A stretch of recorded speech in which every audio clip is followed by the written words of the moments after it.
They say blood is thicker than water, but to my parents, it was just red ink for their ledgers. They assumed my silence over the last 3 months meant I was crazy, ripe for institutionalization. They were wrong. My silence was the ticking of a $45 million time bomb. By the time their ambulance arrives, the only thing left here will be crippling debt. Want to see how I broke 2 of New York's greediest elites in just 48 hours? My name is Nova Alden. I am 32 years old, a woman who once managed million-dollar auctions.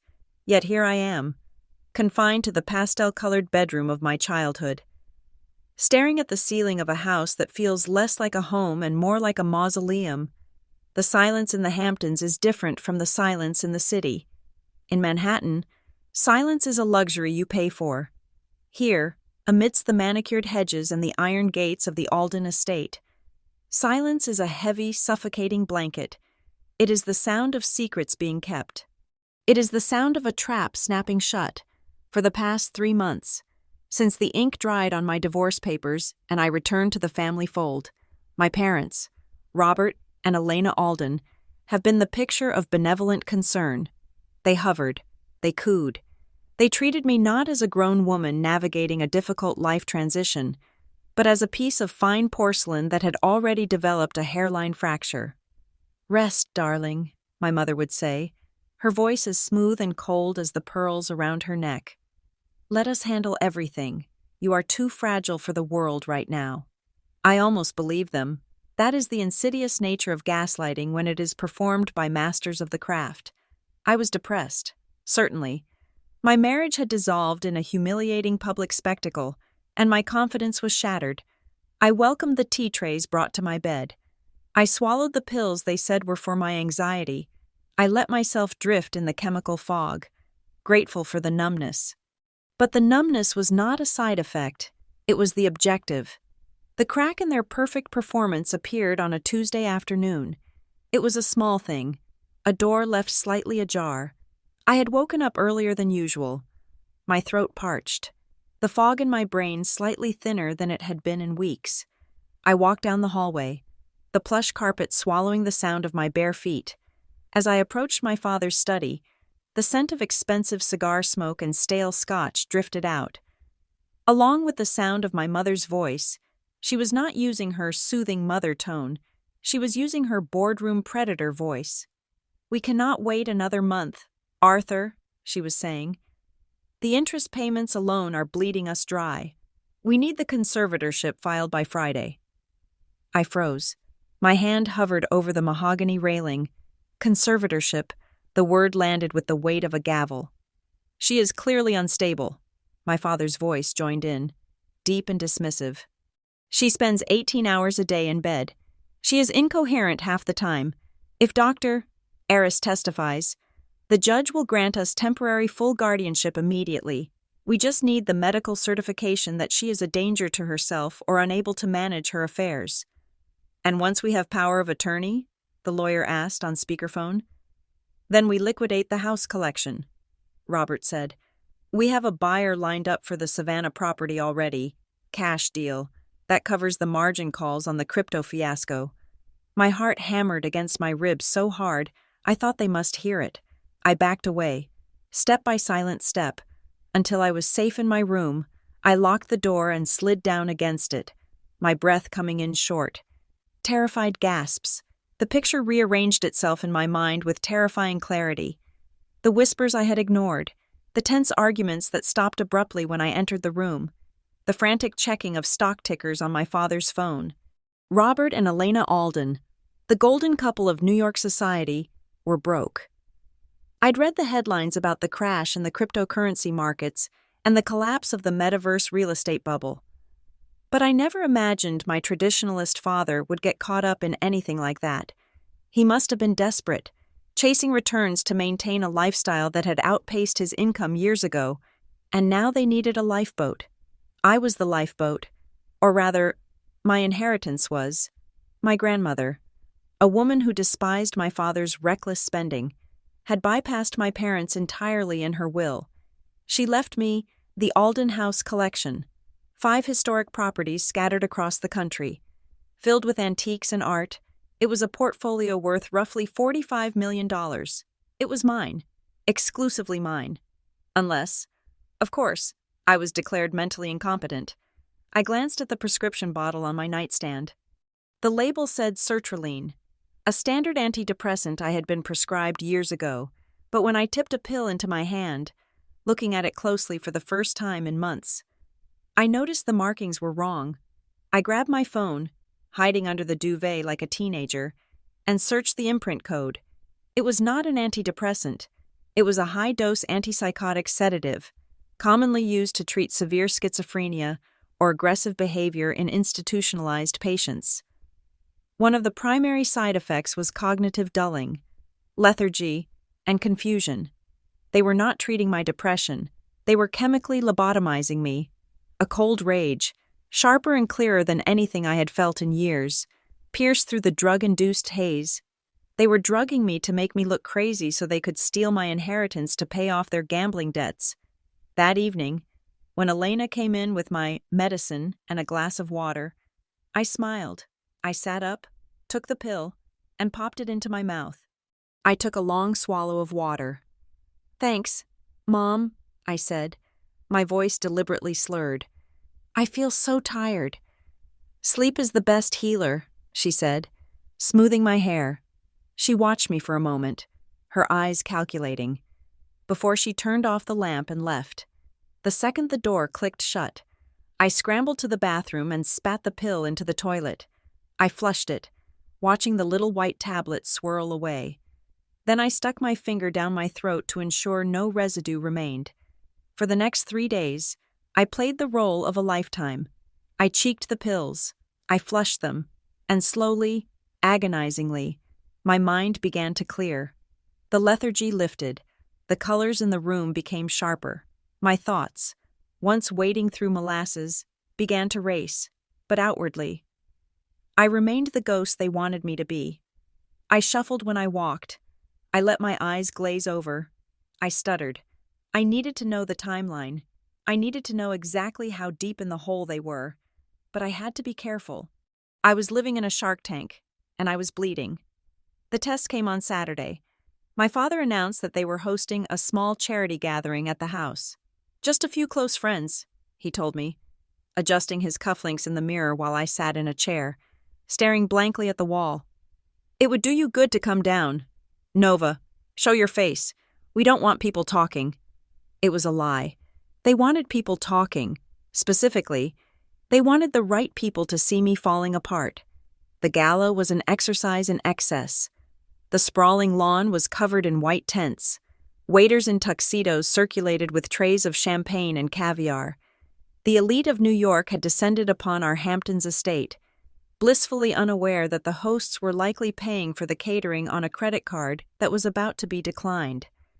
I was dressed in a pale gray gown that washed me out, making me look even more like a specter. My mother had insisted on it. As I descended the grand staircase, holding the banister with a trembling hand, I saw them. My parents were holding court near the ice sculpture, laughing, projecting an image of unshakable power. Standing next to my father was a man I did not recognize. He was short, balding, with wire-rimmed glasses and a notepad tucked into his pocket. Dr. Aris, the man they needed to sign the papers. I took a deep breath. It was showtime. I made my way through the crowd, keeping my movements erratic. I bumped into a waiter, sending a tray of empty glasses crashing to the floor. The sound shattered the polite conversation. Silence rippled outward from the crash site.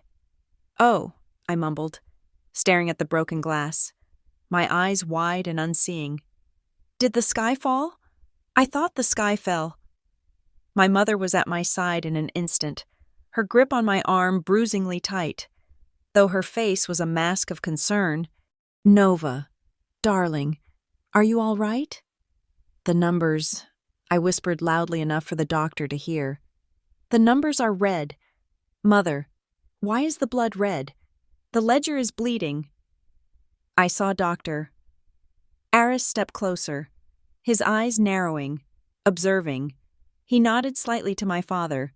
It was the confirmation they wanted. "See? She is delusional. She is broken. She is ready for the facility. I think you need to lie down, Robert said, his voice projecting the perfect mix of sorrow and strength. I am so sorry. Everyone, my daughter has been struggling. He led me away, and I let myself be led. I hung my head, letting my hair fall forward to hide my face. But if anyone had looked closely, they would have seen that I was not crying. I was not trembling with madness. I was trembling with adrenaline. They thought they had won. As they walked me back to my room, I could practically hear them counting the money. They thought I was the weak link, the broken daughter who would sign whatever paper was placed in front of her. They thought the drugs had hollowed me out. They had no idea that the drugs were gone. They had no idea that while they were shaking hands and sipping champagne, I was memorizing the faces of their creditors. They had no idea that the insane woman they were locking in her tower was about to burn their entire kingdom to the ground. I allowed the nurse, a stern woman hired to watch me, to tuck me into bed. I closed my eyes and waited until her breathing evened out in the chair across the room. Then I opened them. In the darkness, my eyes were dry. My mind was a razor. The deadline was set. I had heard the date. 10 days. In 10 days, they would transport me to a specialized facility in Switzerland, a place where people went to disappear. Once I was there, and the papers were signed, the Alden House collection would be sold off piece by piece to cover their bad bets. 10 days. It was not a lot of time to dismantle a lifetime of lies and sell $45 million worth of real estate out from under the noses of two of the most controlling people on the planet. But it would have to be enough. I turned over in bed, staring at the moonlight filtering through the bars, decorative, but bars nonetheless, of my window. The sadness I had felt for the loss of my marriage, for the coldness of my childhood, evaporated. In its place, something harder formed, a diamond of pure resolve. My parents wanted a crazy daughter? Fine, I would give them a performance they would never forget. But first, I had to find the safe. I had to see the debt with my own eyes. I needed the smoking gun that would prove this was not an intervention, but a heist. Tomorrow. They were playing golf. 4 hours. That was all the time I would have to break into my father's office and find the combination to his life. I closed my eyes, but not to sleep. I began to plan. Step 1. Survival. Step 2. Intelligence. Step 3. Total liquidation. The game had begun, and for the first time in my life, I was playing to win. The gravel driveway crunched under the tires of my father's Range Rover, the sound fading until the heavy silence of the estate rushed back in to fill the void. It was 11 in the morning on a Wednesday. My parents were off to the country club for their weekly golf game, a ritual they maintained with religious fervor even as their financial world crumbled around them. It was all about appearances.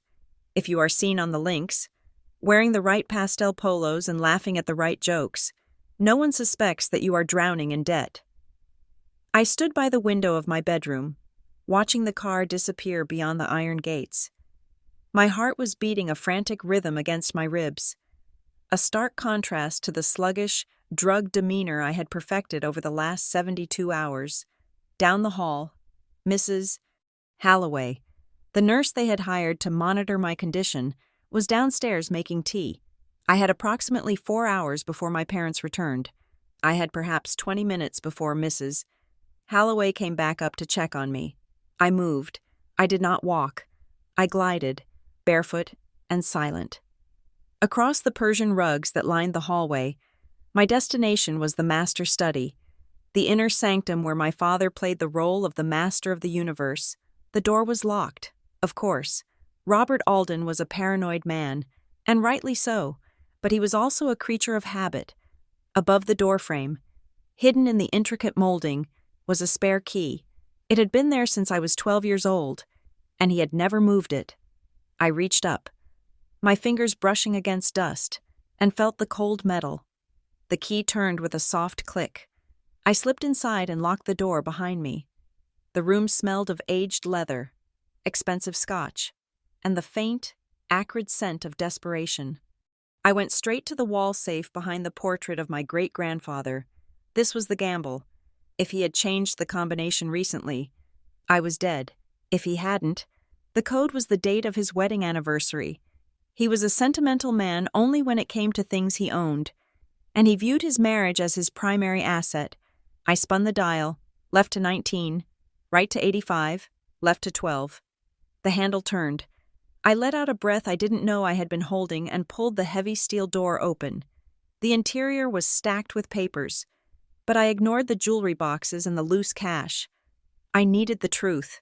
I grabbed the thickest folders and spread them out on the mahogany desk, my hands trembling slightly, not from weakness, but from rage. The first folder was a financial autopsy of the Alden Empire. It was worse than I had imagined. My father had leveraged everything. He had taken out massive loans against the Hamptons estate, the Manhattan penthouse, and even his vintage car collection. The money had been poured into high-risk cryptocurrency ventures and a series of disastrous metaverse land deals that had evaporated into digital dust. The red ink was staggering. He owed $12 million to a private equity firm that was known for breaking kneecaps rather than filing lawsuits. He owed another $8 million to various banks. Then I found the letters. They were not printed on bank letterhead. They were handwritten notes on plain paper, the kind that chill your blood. One read simply, "You have 14 days. Robert, after that, we take collateral in blood." I felt sick. My stomach churned, but I forced myself to keep digging. I pushed the financial ruin aside and picked up a blue folder labeled Medical, Nova. This was the smoking gun. Inside was a comprehensive psychiatric evaluation signed by Dr. Eris and 2 other doctors I had never met. The dates on the reports went back 6 months. They claimed to have treated me for severe paranoid schizophrenia and histrionic personality disorder. The notes were a work of fiction so detailed, it was almost impressive. Patient exhibits violent tendencies towards self and others. One entry read, "Patient believes family members are conspiring against her. Patient is unable to manage basic hygiene or finances." There were photos, too, blurry, staged photos of me looking disheveled, likely taken when I was sleeping or when I was genuinely grieving my divorce. They had been building this case for half a year. While I was crying on my mother's shoulder about my failed marriage, she was likely signaling a photographer to capture my breakdown. And then, the final document in the stack, an admission form for the St. Jude Sanitarium in the Swiss Alps. It was a high-security facility, the kind of place where wealthy families hid their embarrassing secrets. The admission date was set for exactly 10 days from today. 10 days. That was the deadline. In 10 days, I would be put on a plane, sedated, and locked away in a room with a view of the mountains and no doorknob on the inside. Once I was admitted, my parents would apply for emergency guardianship. Citing my institutionalization as proof of total incapacity, I took photos of every document with the burner phone I had taped under my thigh. I shoved the papers back into the safe, arranging them exactly as I had found them.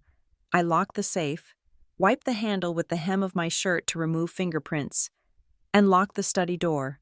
I made it back to my room just as the stairs creaked. Mrs. Halloway was coming up. I dove into bed, pulling the covers up to my chin, and stared blankly at the wall. When she opened the door, I was the very picture of the broken doll my parents needed me to be. "Here is your tea, Miss Nova," she said, her voice dripping with professional pity. "Thank you," I whispered, not looking at her. "I think I need to go for a drive, just a short one, to the ocean. My head hurts." Mrs. Halloway hesitated. "Your mother said you should rest." "Please," I said, letting a single tear roll down my cheek. "I just want to sit in the car and look at the waves. I won't get out. You can come with me." She softened. It was the "come with me" that sold it. She thought she would still be in control. "All right, but only for an hour." 20 minutes later, we were in my Audi. I drove. Mrs. Halloway sat in the passenger seat, scrolling on her phone. As we approached the town center, I pulled into the parking lot of a pharmacy.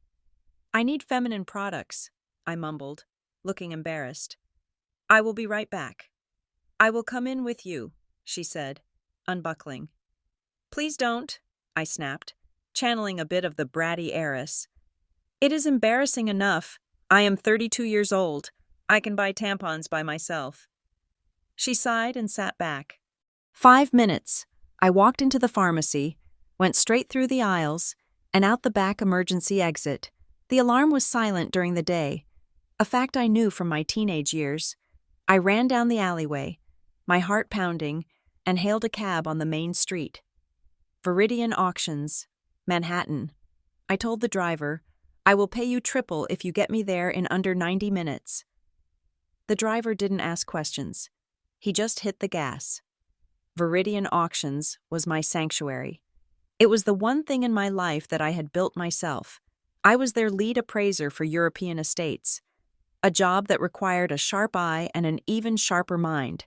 Walking into the cool, climate-controlled lobby felt like breathing oxygen after months of inhaling smoke.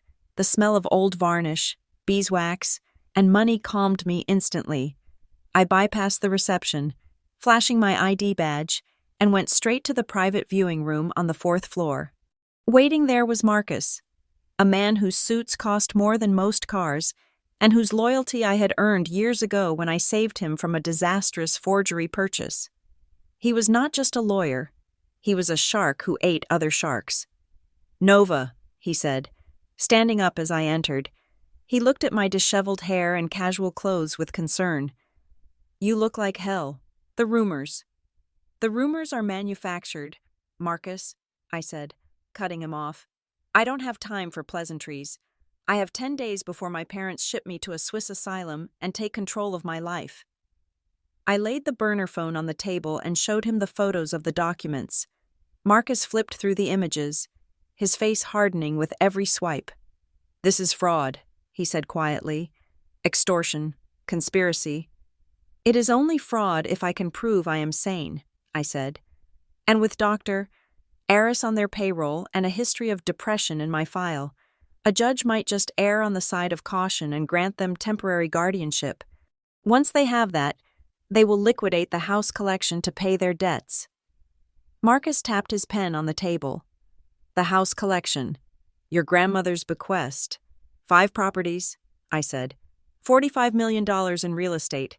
That is what they are after. Marcus stood up and walked to the window, looking out over the Manhattan skyline. There is a problem. Nova, I reviewed your grandmother's will after you called me. It is ironclad. If you are declared incompetent, guardianship falls to your next of kin, your parents. They would have the legal right to manage the assets for your care. I know, I said, feeling the walls closing in. That is why I am here. Is there no way to stop it? Marcus turned back to me, a glint in his eye. Your grandmother was a brilliant woman, Nova. She hated your father. She knew he was a spender. She put a specific clause in the trust governing the properties. Clause 8B. He pulled a file from his briefcase and opened it. It says that in the event of your incapacity, the physical properties are to be transferred to the guardian's control. That is exactly what I said, I replied. Frustrated. Wait, Marcus held up a hand. Read the rest. Unless the assets have been liquidated into cash beforehand, if the properties are sold and converted into liquid capital prior to any declaration of incapacity, the cash does not automatically transfer to the guardian's control in the same way. The cash enters a secondary blind trust that your grandmother set up, which can only be accessed by the beneficiary, you, or a court-appointed trustee who is explicitly not a family member. I stared at him. The words took a moment to sink in. So, I said slowly, if the houses are still standing, my parents get them, but if I sell them, if you sell them, Marcus finished, the money goes into a fortress that Robert and Elena cannot touch. They can be your guardians. They can lock you in Switzerland, but they will be guardians of a pauper. They won't be able to access a single cent to pay their debts. A slow smile spread across my face. It was the first genuine smile I had worn in months. But there is a catch, Marcus warned.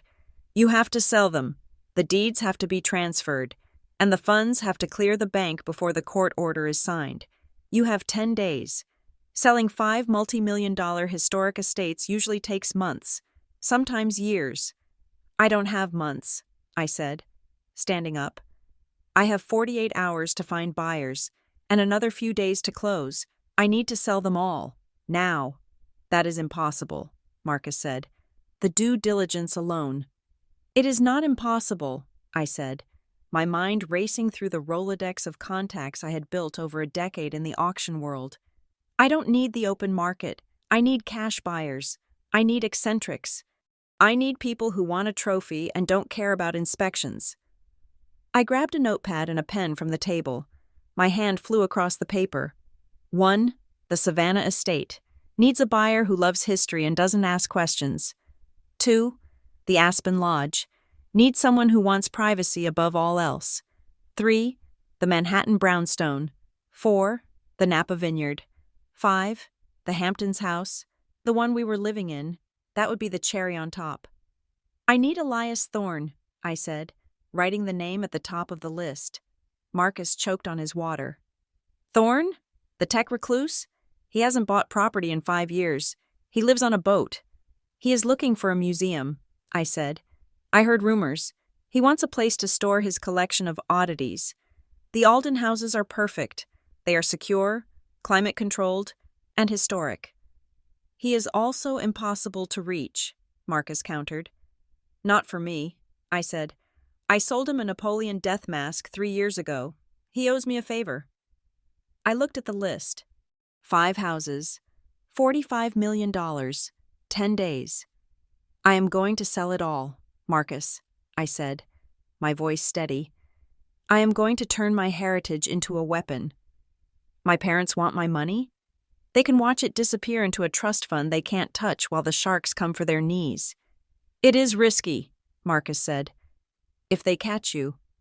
They think I am buying tampons, I said, checking my watch. I have to go back before Mrs. Halloway calls the police. Draft the sale agreements. Marcus, keep the dates blank, and set up the blind trust.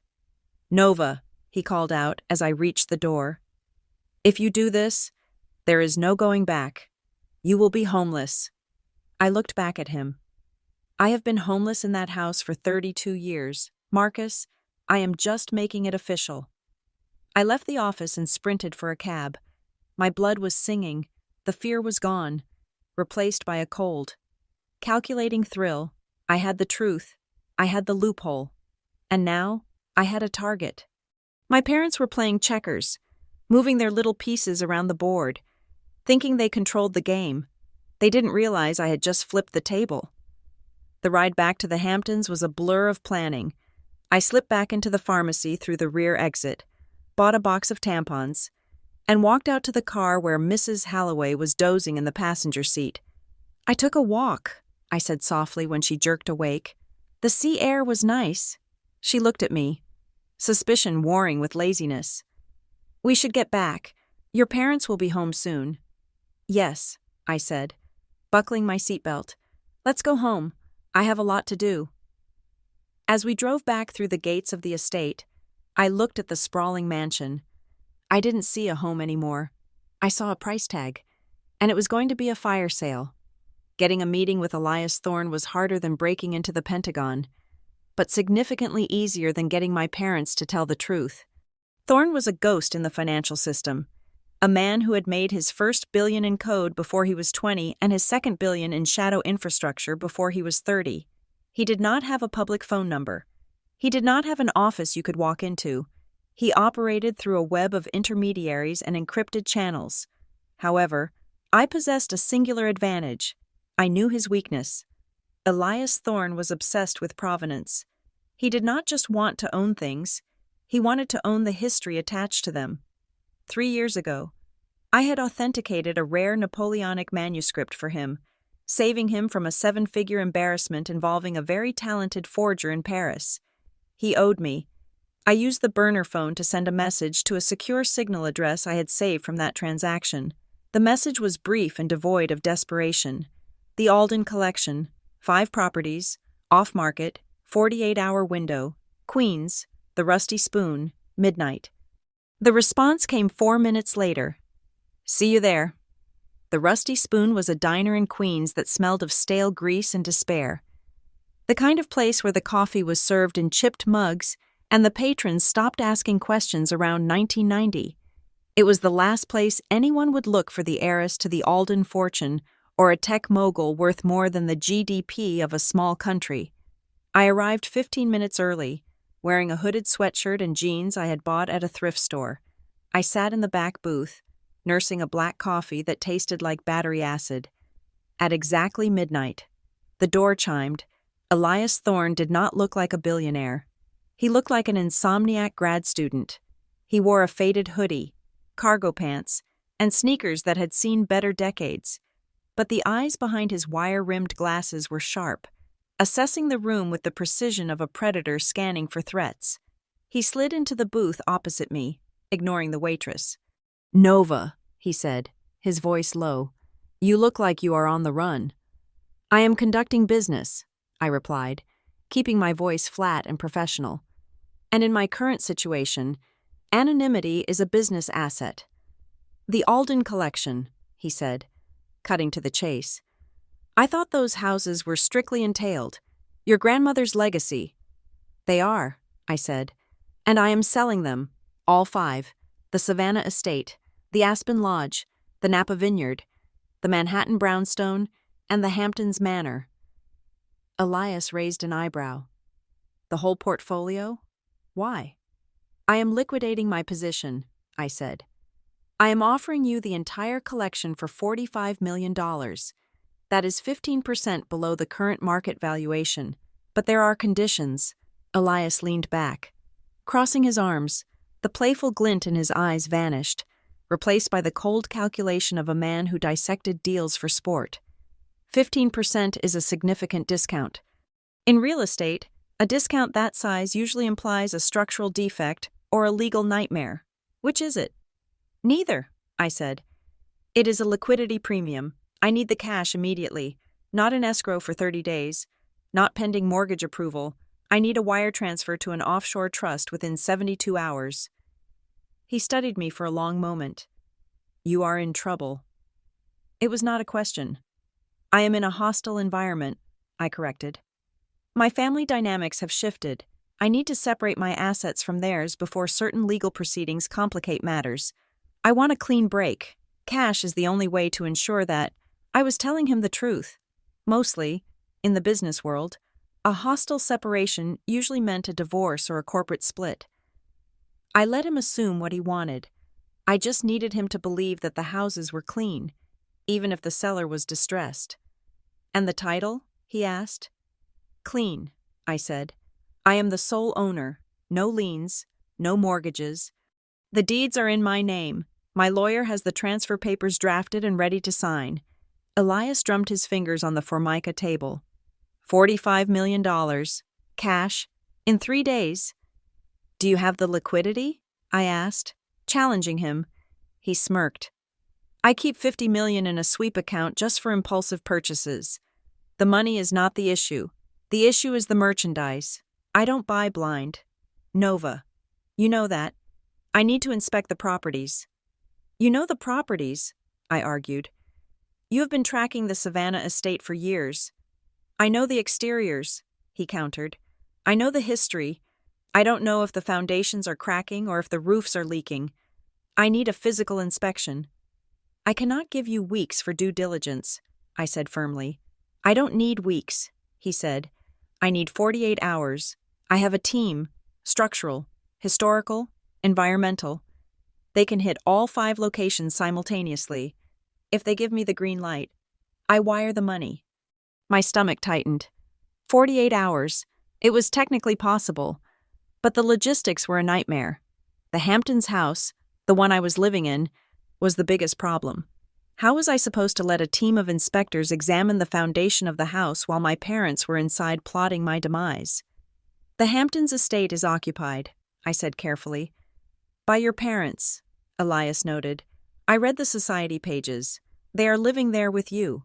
They cannot know about the sale," I said. "Not until the ink is dry.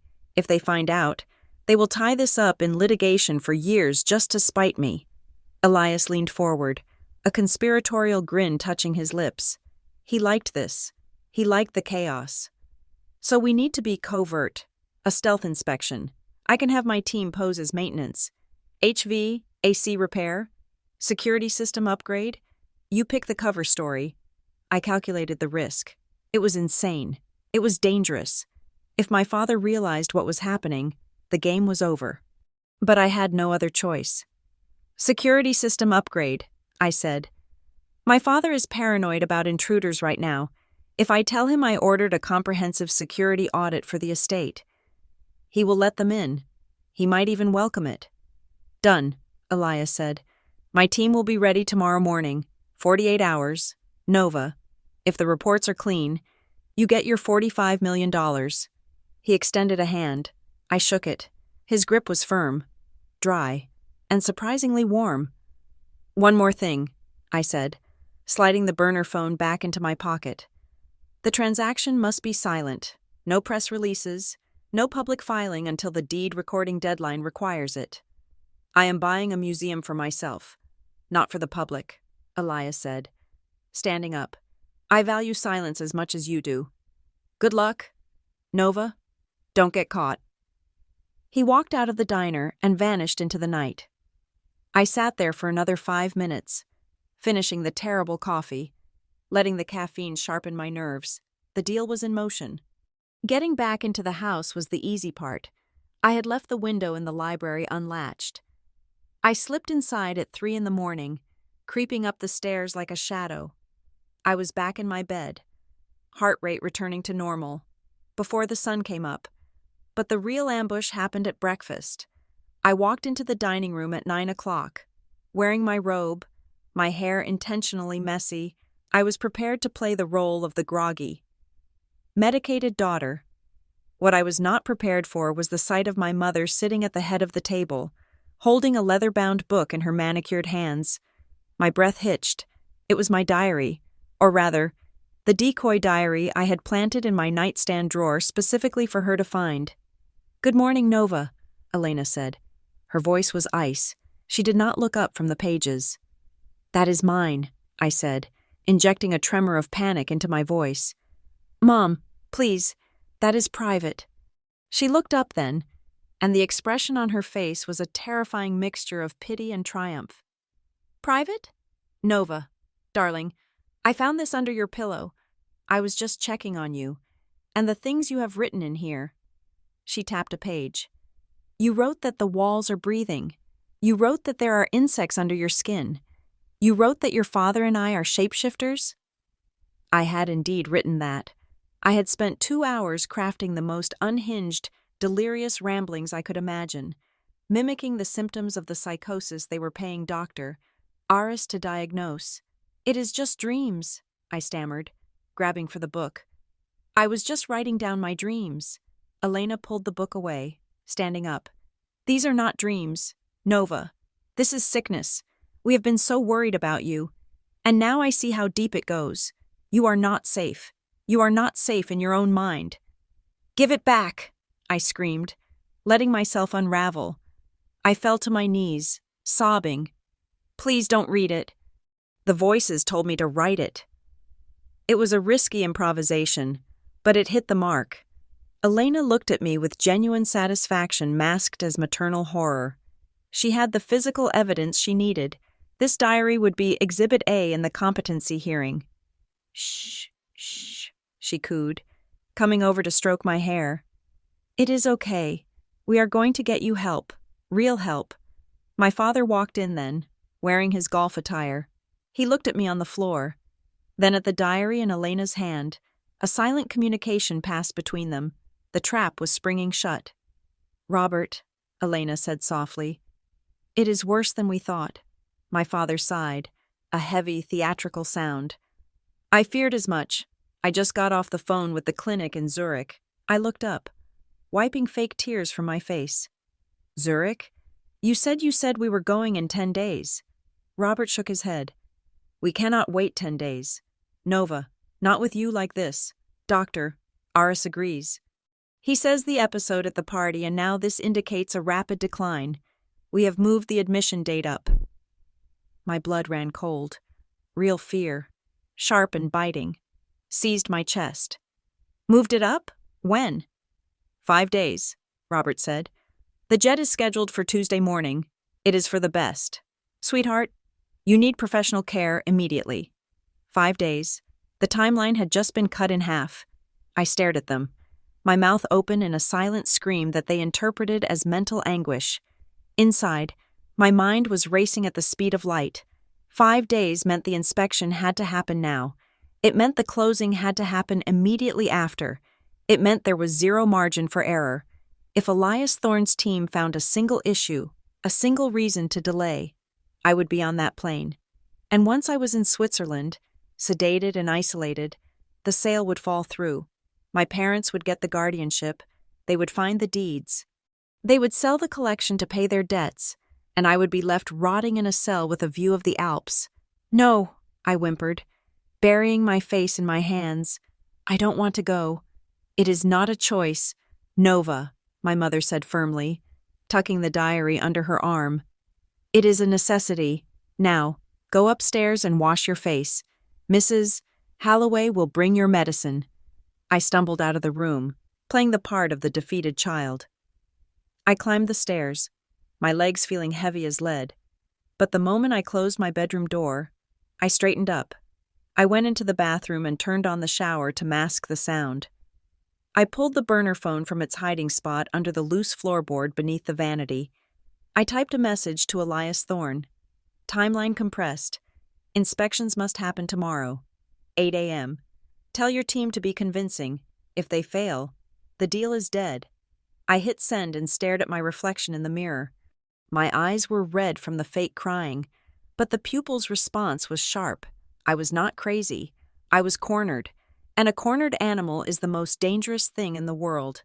I had 5 days to sell $45 million worth of real estate, trick 2 master manipulators, and secure my freedom. Let the inspection begin. The vans pulled into the circular driveway at exactly 8 o'clock in the morning. They were white, nondescript panel trucks with Metro Tech Systems, HVAC, security solutions, stenciled on the sides in generic blue lettering. It was a masterclass in camouflage. To the untrained eye, they looked like the kind of service vehicles that kept the Hamptons running, invisible, necessary, and boring.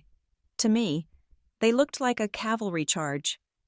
I was watching from behind the heavy velvet curtains of my bedroom window, my heart hammering against my ribs like a trapped bird. This was the most dangerous part of the plan. I was about to facilitate a comprehensive structural and historical appraisal of a $45 million estate right under the noses of the people trying to steal it from me. Downstairs, I heard the heavy thud of the front door opening. My father's voice boomed up the staircase, irritated and imperious. "Elena, did you call maintenance? There are 3 men in coveralls standing on the porch." I took a deep breath. It was time for the performance of my life. I had to be the distraction. I had to be the chaos that allowed Elias Thorne's team to work. I let out a low, guttural moan, loud enough to carry into the hallway. Then I screamed. It was a sharp, piercing sound, the kind of noise a wounded animal makes. I grabbed the lamp on my bedside table, a heavy brass fixture, and knocked it to the floor with a deafening crash. "My head!" I shrieked, clutching my temples. "Make it stop! The light is burning!" Footsteps thundered up the stairs. My bedroom door flew open. My mother rushed in, her face a mask of panic, followed closely by my father. "Nova, what is it?" Elena cried, rushing to the bed where I was writhing under the sheets. "It hurts," I sobbed, squeezing my eyes shut. "It feels like a drill. Please, turn off the sun." "It is a migraine," Robert said, standing in the doorway, looking more annoyed than concerned. "She used to get them as a teenager. Close the drapes. Elena." "They are closed. Robert," my mother snapped. She turned to me, smoothing my hair. "Breathe, darling. I will get your medicine." "Who is at the door?" I gasped, seizing the opening. The noise the doorbell went through my skull like a knife. "Just some workmen," Robert muttered, checking his watch. "I don't recall scheduling them, but the security system has been glitching. Maybe the monitoring company sent them." "Let them in," I moaned, burying my face in the pillow. "Just make them be quiet. Please, call Dr. Aris. I think I'm dying." "Call the doctor," Robert instructed Elena. Then he turned to go downstairs. "I will deal with the laborers. If they make one loud noise, I am firing the whole company." Perfect.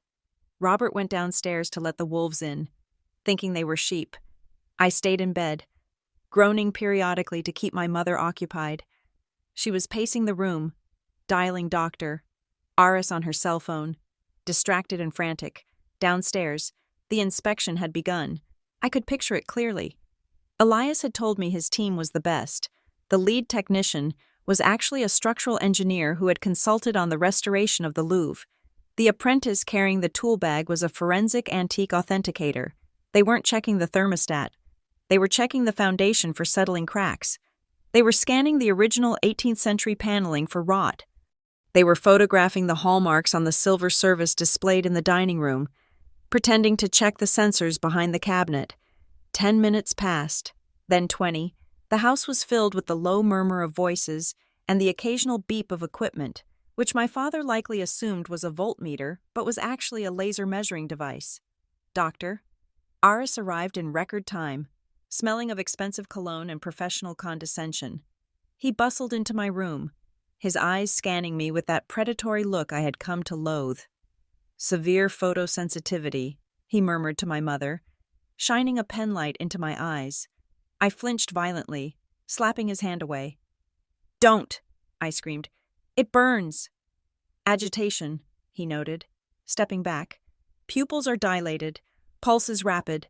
Robert, I believe this confirms our timeline. She is decompensating. The stress of the environment is too much for her. Just give her a shot," my father said from the doorway. He had come back up to check on the commotion. "She is making enough noise to wake the dead. I am preparing a sedative now."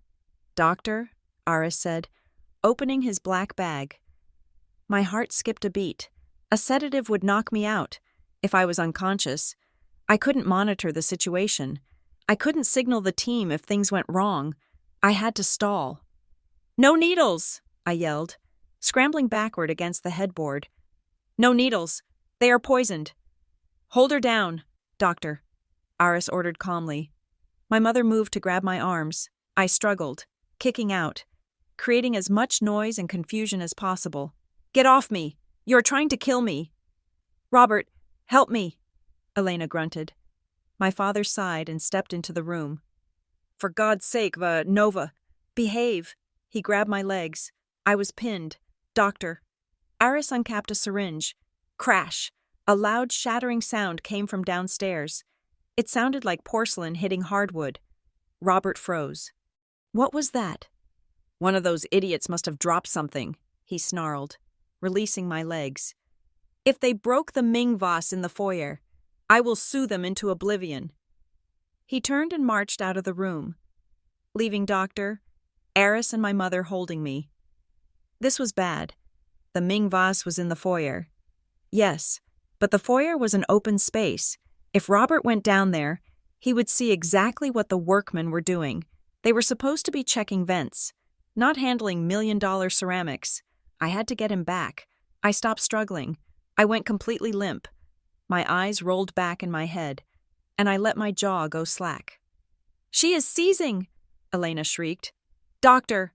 "Doctor?" Aris hesitated, looking at the door where Robert had exited. Then back at me. "Pulse check," he barked. Downstairs. I heard Robert's voice. It was not the voice of an angry homeowner. It was the voice of a suspicious shark. "Hey!" Robert yelled. "You there? The one with the toolbox?" I strained my ears, my seizure consisting of a rigid, trembling stillness. "Yes, sir?" A rough, unfamiliar voice replied. That would be the engineer. "That is a Rolex Submariner," Robert said. His voice was dangerously quiet.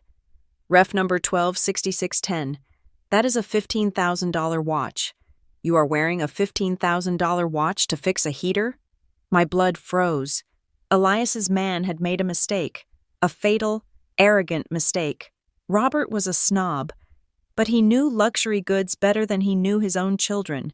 He knew that a blue-collar HVAC technician did not wear a diver's watch that cost more than a Honda Civic. "It is a fake, sir," the man replied smoothly. "Bought it on Canal Street. $50. Looks real, though, right?" "Let me see it," Robert demanded. "Take it off." Silence. If Robert held that watch, he would know the weight was real.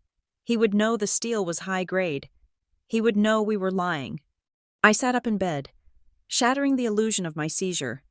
I grabbed the pitcher of water from the nightstand and hurled it at the wall opposite the door. The glass exploded. Water splashed everywhere. "They are in the walls!" I screamed at the top of my lungs, tearing at my own hair. "They are in the walls! Get them out! Fire! Fire!" I bolted from the bed, shoving Dr. Aris aside with a strength that surprised us both. I ran into the hallway, screaming like a banshee. "Dad! Dad! The walls are burning!" Robert was halfway up the stairs, holding the watch that the workman had apparently handed him. He looked up, startled by the sight of his daughter sprinting towards the banister, looking ready to throw herself over. "Nova!" he shouted. Dropping the watch on the carpeted step, he rushed up to catch me. "Fire! Fire!" I chanted. Collapsing into his arms, I buried my face in his chest, sobbing hysterically. Below, in the foyer, I saw the workman, the engineer, scoop up his watch. He looked up at me for a split second. His eyes were wide. He gave a microscopic nod. We are going to head out, sir," the workman yelled up the stairs. "System is reset. All sensors are green. We don't want to disturb the lady." "Get out," Robert roared, struggling to hold me up. "Get out of my house." The front door slammed. The engines of the vans roared to life. They were gone. I went limp in my father's arms, genuinely exhausted. The adrenaline crash was hitting me hard. "She is hallucinating fire, Doctor," Aris said, stepping out of the bedroom, straightening his tie. "This is classic psychosis. Robert, give me the syringe. I will administer it here." This time, I didn't fight. I had bought the time. The team had been in the house for 45 minutes. They had seen the structure. They had seen the antiques. It had to be enough. I felt the prick of the needle in my arm. Darkness rushed in at the edges of my vision. But as I drifted off, I wasn't afraid. I was smiling. When I woke up, the room was dark. My head felt heavy, wrapped in cotton wool. I was alone. A small nightlight cast long shadows across the floor. I lay still for a moment, listening. The house was silent. My parents were likely downstairs, drinking scotch and celebrating my imminent departure. I reached under the mattress. My fingers brushed the cool metal of the burner phone. I pulled it out and shielded the screen with my blanket. There were 4 messages. The first was from my contact in Savannah. Video walkthrough complete. Foundation solid. Roof good. Client representative on FaceTime was impressed. The second was from the drone operator in Napa. Aerial survey done. Vines are healthy. Soil report from the database confirms value. No issues. The third was from Marcus, my lawyer. Aspen and Manhattan inspections were conducted via the property managers under the guise of insurance audits. Reports are clean. And the fourth message, the one that mattered. It was from Elias Thorne. "Rolex was a nice touch. Your father has a sharp eye. My engineer says the Hamptons house is a gem. Structurally sound despite the damp. The collection is intact. I am satisfied. Purchase agreement signed on my end. Countersigned by your attorney as per power of attorney. Funds initiated." I stared at the screen, tears pricking my eyes. It wasn't over yet. The money had to clear. But the biggest hurdle was behind me. I had sold the ground beneath my parents' feet, and they hadn't even felt the tremor. My phone buzzed again. A notification from the secure banking app I had installed. A Swiss account opened under the shell company name, Phoenix Holdings. Incoming wire transfer, pending. $45 million USD. Origin: Thorn Capital. Status: processing. Estimated clearance: 24 hours.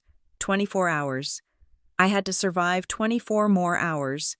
I hid the phone again and rolled onto my back. I stared at the ceiling.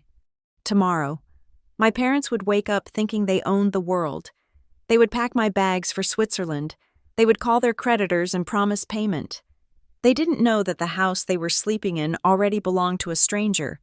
They didn't know that their daughter, the invalid, was currently the most liquid woman in the room. I closed my eyes, but I didn't sleep. I visualized the money moving through the digital veins of the banking system, crossing oceans, jumping firewalls, landing safely in a vault where Robert Alden's greed could never reach it. The heist was successful. Now came the getaway. The glow of the phone screen was the only light in the room, a cold, blue rectangle illuminating the cave I had made beneath my heavy-down comforter. It was 2 a.m. The house was silent, save for the rhythmic settling of the floorboards, a sound that used to comfort me but now sounded like the house itself was groaning under the weight of the betrayal happening within its walls. I was supposed to be unconscious. Doctor. Aris had prescribed a double dose of sedatives after my episode with the fire hallucination, and my mother had watched me swallow the pills with the hawk-like intensity of a prison warden. But like the days before, those pills were currently dissolving in the P-trap of my bathroom sink. My mind was not foggy. It was crystalline. It was the sharp, jagged clarity of a survivor. I opened the secure email from Marcus. The subject line was blank. Inside was a link to a secure portal.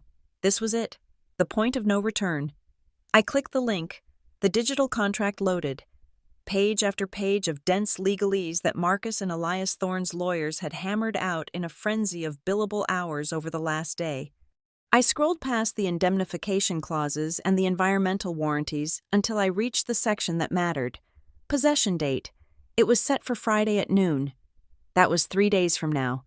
It was the exact hour my parents planned to have me airborne, strapped into a seat on a private medical jet bound for Zurich. It was a beautiful, poetic synchronization. The moment I lost my freedom would be the exact moment they lost everything. I scrolled to the bottom. The signature line for seller was waiting. A blinking cursor demanding my consent. I didn't hesitate. I didn't feel a pang of sentimental regret for the historic mansions or the vineyards I was signing away. Those places were just buildings. They were piles of brick and mortar that my parents saw as ATMs. To me, they were now just ammunition. I tapped the screen. Nova Alden. The screen refreshed. Document signed. Transaction processing.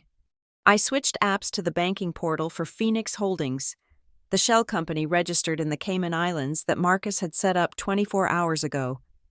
The account balance was currently 0. I waited.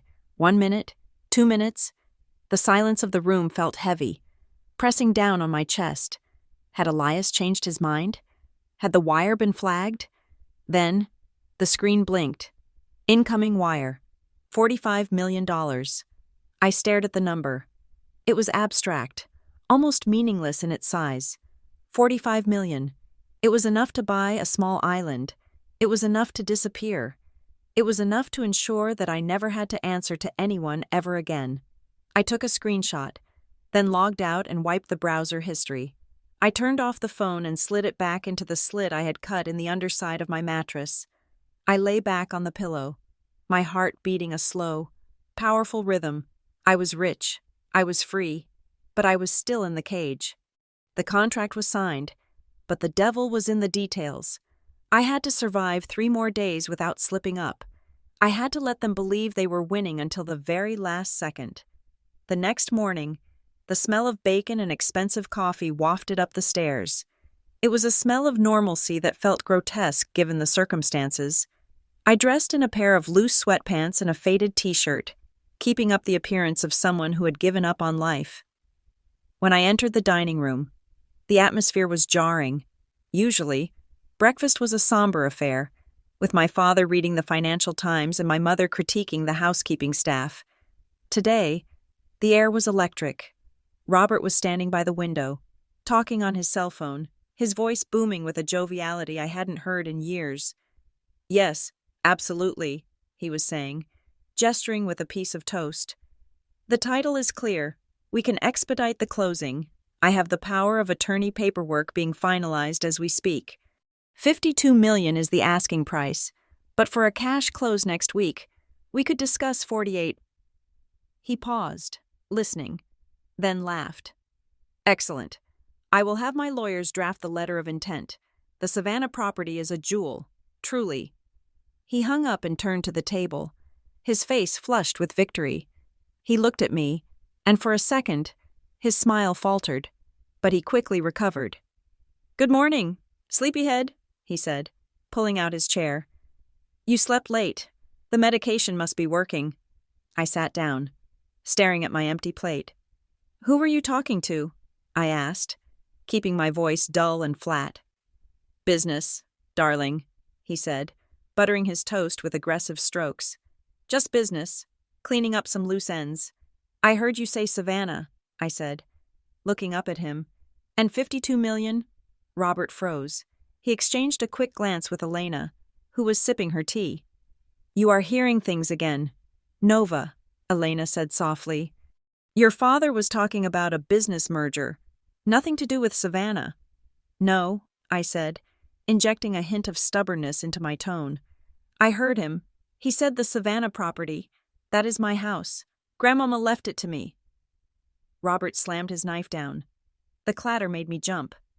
"It is an asset. Nova!" he snapped, the jovial mask slipping to reveal the desperate, angry man beneath. "It is a crumbling pile of bricks that is draining this family's resources with property taxes and maintenance fees. You are letting it rot, because you are too incompetent to manage it." "But it is mine," I whispered. "You can't sell it." "I am doing what is best for you," he shouted, his face turning red. "You are sick, Nova. You are mentally unstable. Do you think you can run a real estate portfolio when you can't even get through a cocktail party without hallucinating? I am stepping in because I am your father and I have to clean up your mess." "I don't want to sell it," I said, letting my lip tremble. "I like that house." "It does not matter what you want," Robert roared. Standing up, "It matters what is necessary, and once the guardianship is official on Friday, I will sell every single one of those houses if I have to. I will sell the bricks from the walls if it means securing this family's future." He stormed out of the room.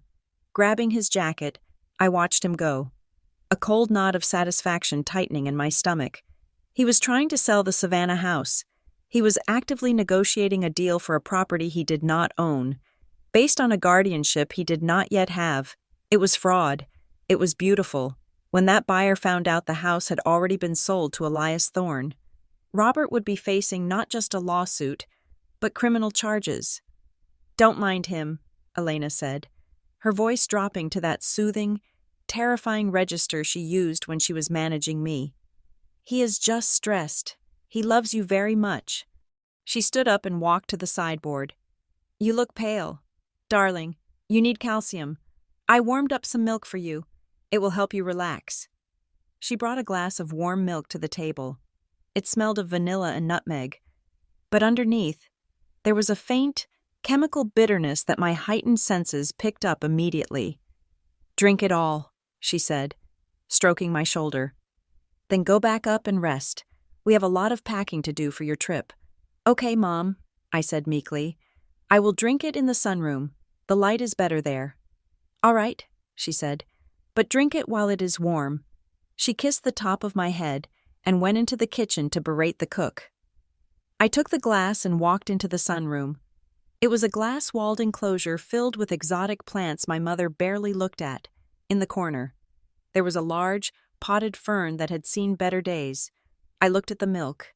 It was white, innocent, and lethal. They weren't just sedating me anymore. They were keeping me in a twilight state to ensure I couldn't object to anything. I poured the entire glass into the soil of the fern. "Drink up," I whispered to the plant. I sat in the sunroom for 20 minutes, pretending to sip from the empty glass, watching the birds outside. When I looked back at the fern, the reaction was already visible. The leaves were drooping. The stems looked less turgid. By evening, that plant would be dead.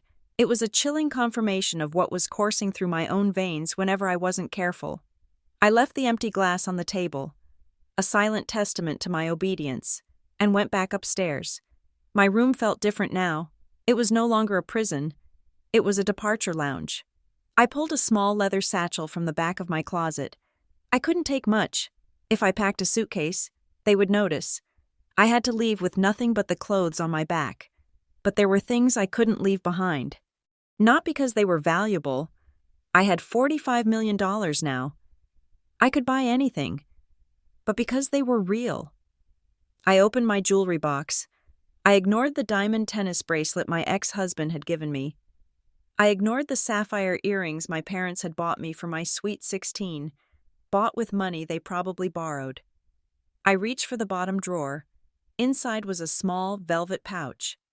I poured the contents into my hand, a silver locket with a picture of my grandmother holding me when I was a baby, a pearl ring that was scratched and dull, but which she had worn every day of her life, a handwritten note she had given me on my graduation day that read, "Don't let the bastards grind you down." These were not part of the Alden House collection. These were not assets. These were the anchors of my soul.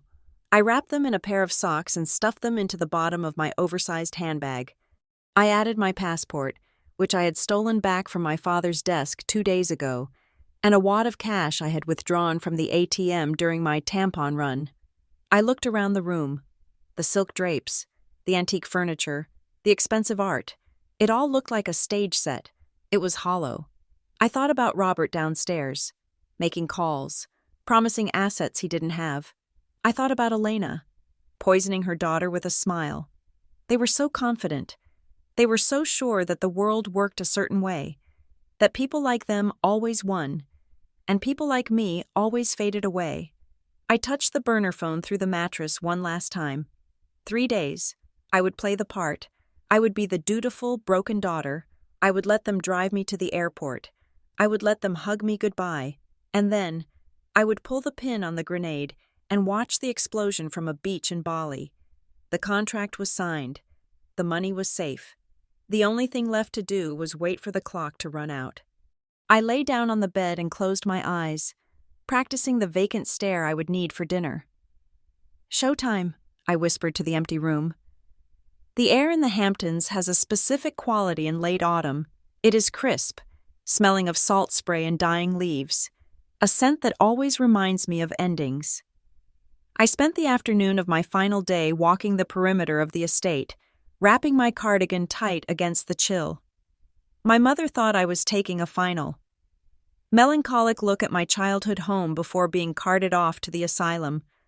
She watched me from the terrace, sipping her tea, likely calculating how much the landscaping bill would decrease once they fired the gardeners. She did not know I was not saying goodbye. I was inspecting the merchandise one last time. I walked through the rose garden, where the bushes were now just thorny skeletons scratching at the gray sky. This was the only place I had ever felt safe. When I was 7, I used to hide under the sprawling hydrangeas near the east wall while my parents hosted their lavish summer parties. I could hear the clinking of crystal glasses and the artificial laughter of strangers drifting across the lawn. I would sit in the dirt, clutching a book, waiting for my grandmother. She was the only one who ever came looking for me. She would find me, not with anger, but with a conspiratorial smile, and she would sit right there in the mulch with me, ruining her Chanel suit. "This house is too loud. Nova," she would whisper, "but the roots are quiet. Always trust the roots." I touched the cold stone of the garden wall. My grandmother had loved this house, but she loved me more. That was why she left it to me. She knew that in the hands of Robert and Elena Alden, this estate would be nothing more than a poker chip. They did not see the history here. They did not see the memories. They saw equity. They saw a line on a balance sheet that could be leveraged to cover their mistakes. For years, I had clung to this place because I thought it was my home. I thought if I polished the floors and tended the gardens, I could somehow absorb the love my grandmother had left behind. But standing there, with the wind whipping my hair across my face, I realized the truth. A home is not made of brick and mortar. A home is a place where you are safe. This house had never been my home. It was a gilded cage. It was a beautiful, historic, $45 million weapon, and I had just pulled the trigger.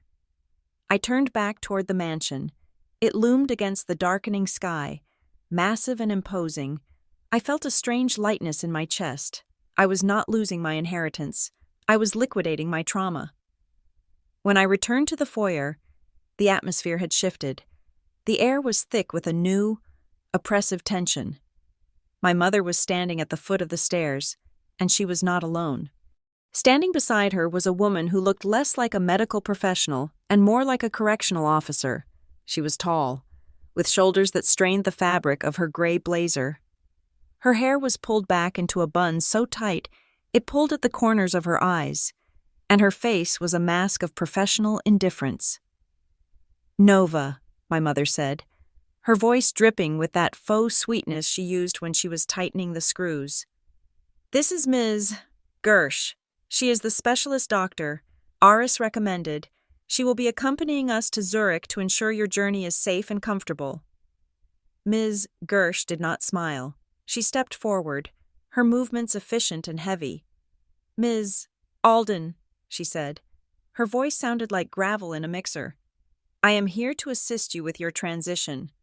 "Transition," I repeated, letting my voice tremble. "You mean my imprisonment?"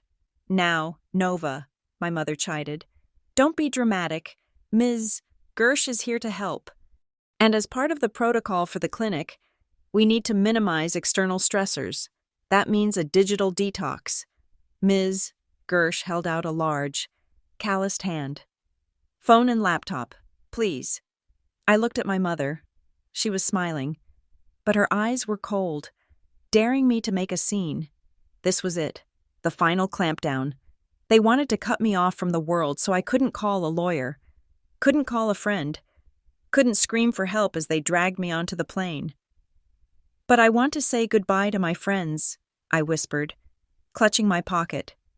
"You can write them letters once you are settled and the doctors deem you stable," Robert said. Walking into the room, he looked impatient. "Give her the electronics, Nova. Don't make us restrain you." I let out a shuddering sigh, reached into my pocket, and pulled out my iPhone. It was my official phone, the one they monitored. I handed it to Ms. Gersh. Then I went to the side table and picked up my laptop. I handed that over too. "Good girl," Robert said, checking his watch. "Dinner is in an hour. Ms. Gersh will be staying in the guest room next to yours tonight. Just in case you have another episode." It was a threat. A guard dog sleeping outside my door. "I am just going to go to my room," I said, looking defeated. "I need to pack." "Ms. Gersh will supervise your packing," Elena said. "We don't want you sneaking any sharp objects or unapproved medications." I spent the next 2 hours packing my clothes under the watchful eye of the jailer. Ms. Gersh sat in the armchair, watching my every move. She checked the lining of my suitcase. She shook out my sweaters. She confiscated a bottle of perfume because the glass could be broken and used as a weapon. I played the part of the despondent victim perfectly, sniffing and wiping my eyes, moving with the sluggishness of the heavily medicated. Finally, at 9 o'clock, she left to get dinner. She locked my door from the outside. I waited until I heard her heavy footsteps recede down the hallway. Then I moved. I went into the bathroom and turned on the shower, creating a layer of white noise. I locked the bathroom door. Then, I knelt on the tile floor and pried up the loose ventilation grate behind the toilet. It was a hiding spot I had discovered when I was 15 and trying to hide cigarettes. Now, it held something far more dangerous, my burner phone. I pulled it out. The battery was at 60%, ample for what I needed to do. My hands were steady as I unlocked the screen. The screen was my command center, the cockpit from which I was piloting this crash landing. First, I opened the encrypted messaging app. I had one contact labeled Cleaners. This was not a maid service. It was a high-end, discreet relocation and logistics firm I had contacted 2 days ago. They specialized in rapid estate clearing for wealthy clients who needed to move quickly and quietly. Usually, they worked for diplomats fleeing a coup or celebrities dodging a scandal. Today, they worked for me. I typed the message. Green light for Operation Ghost. Target time. Tomorrow, 11 a.m. The house will be empty. Access code for the service gate is 7792. Remove all contents designated in the manifest. Storage Unit B is paid for. The reply came instantly. Copy that. Team is prepped. We will be on site at 1100 hours. I smiled. My parents and I were scheduled to leave for the airport at 10 in the morning. By 11, we would be in the air by noon. When Robert thought he was sipping champagne and celebrating his victory, a team of 20 men would be stripping this house of every single item that made it livable. When Elias Thorne took possession on Friday, he wanted the house, not the furniture, and I wanted my parents to come back to a shell. Next, I opened the travel app. This was the moment of truth. I needed a flight, not to Zurich, not to anywhere they could find me. I booked a one-way ticket on a commercial flight departing from JFK at 1 in the afternoon. Destination: Denpasar, Bali. The ticket was booked under the name Sarah Vane, a passport alias I had secured years ago through a contact in the art underworld, a failsafe I never thought I would use. The timing was tight. I had to get away from my parents at the airport. I had a plan for that, a chaotic, dangerous plan involving the private investigator I had hired to drive the car. But for now, the ticket was the promise. I looked at the confirmation code, KL92X. It looked like freedom. I hid the phone again and went back into the bedroom. The house was quiet. Ms. Gersh was back in the hall. I could hear the creak of the floorboards as she shifted her weight. I sat at my writing desk. It was a beautiful antique French secretary, one of the few pieces I was actually leaving behind for Elias. I pulled out a sheet of heavy, cream-colored stationery embossed with the Alden family crest. I picked up a pen. My hand hovered over the paper. I thought about what I wanted to say. I thought about the years of criticism, the cold shoulders, the way they looked at me like I was a broken investment. I thought about the nurse outside my door and the poison in the fern. I didn't write a suicide note. I didn't write a tearful plea for understanding. I wrote a receipt. Dear Mother and Father, you always taught me that everything has a price. You taught me that love is conditional, that loyalty is a transaction, and that family is just another word for leverage. I learned my lessons well. You wanted the house. You wanted the collection. You were willing to lock me away in a padded room to get them, but you forgot the most important rule of the market: never sell what you do not own. By the time you read this, the Alden House collection will belong to Mr. Elias Thorne. The $45 million you were counting on is currently sitting in a trust in the Cayman Islands that you cannot touch, cannot sue, and cannot find. The debt is yours. The shame is yours. The empty house is yours. Do not look for me. The daughter you knew is gone. She died the day you decided to sell her for parts. Nova. I folded the letter and sealed it in an envelope. I wrote Robert Elena on the front in my best calligraphy. I would leave it on the kitchen counter tomorrow morning, right before we left. It would be the last thing remaining in the house when the movers were finished. There was one last task. I retrieved the burner phone one more time. I opened the smart home application for the estate. My father had installed a state-of-the-art security system last year, complete with high-definition cameras in every room and audio recording capability. He used it to spy on the staff. I went into the admin settings. I changed the master password. Then, I set up a remote link to share the live feed with my new device. I wanted to see it. I needed to see it. I wanted to see the moment they came back.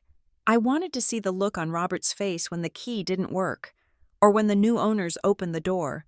I wanted to see the realization hit them that they were homeless, destitute, and alone.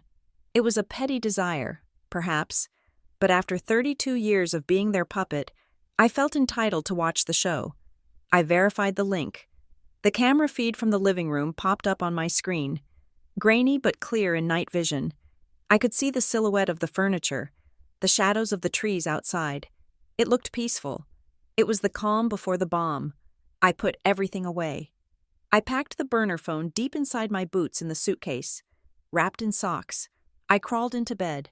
The sheets were cold. I stared at the ceiling, watching the shadows dance. I thought I would be terrified. I thought I would be shaking with the fear of being caught, but I wasn't.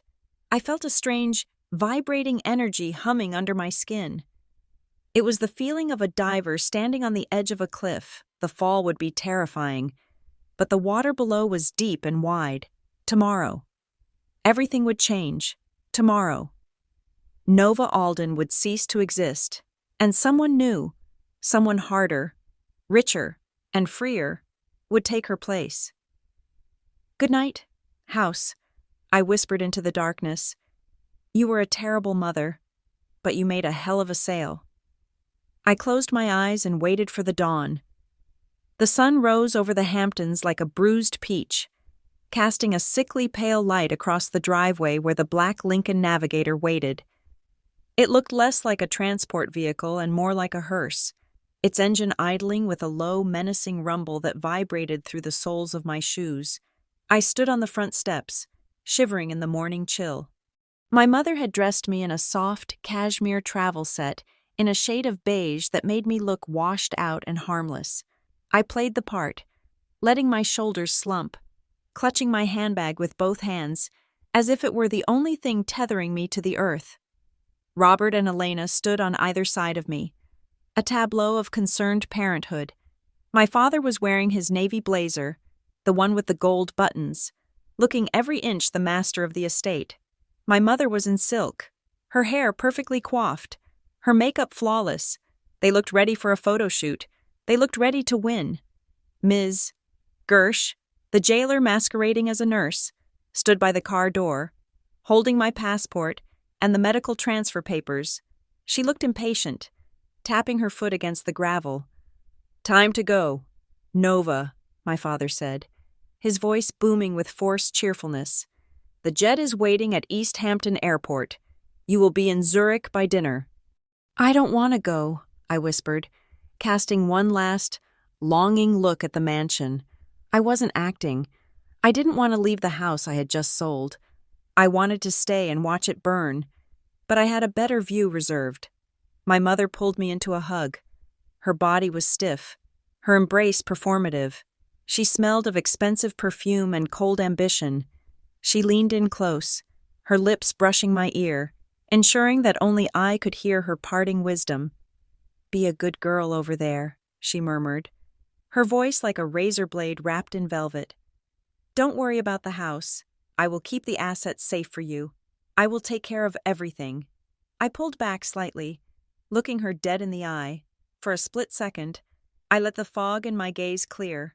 I let her see the sharp, jagged edge of the woman she had underestimated for 32 years. "I know you will. Mother," I said, my voice steady and clear. "I trust that you are going to get exactly what you deserve." Elena blinked, a flicker of confusion crossing her face at my sudden clarity. But before she could process it, the driver stepped forward. He was a large man, broad-shouldered, with a cap pulled low over his eyes. My parents thought he was the driver from the medical transport service they had hired. They were wrong. This was Miller. He was a private investigator from the Bronx who had been gathering dirt on my father's creditors for the last 48 hours.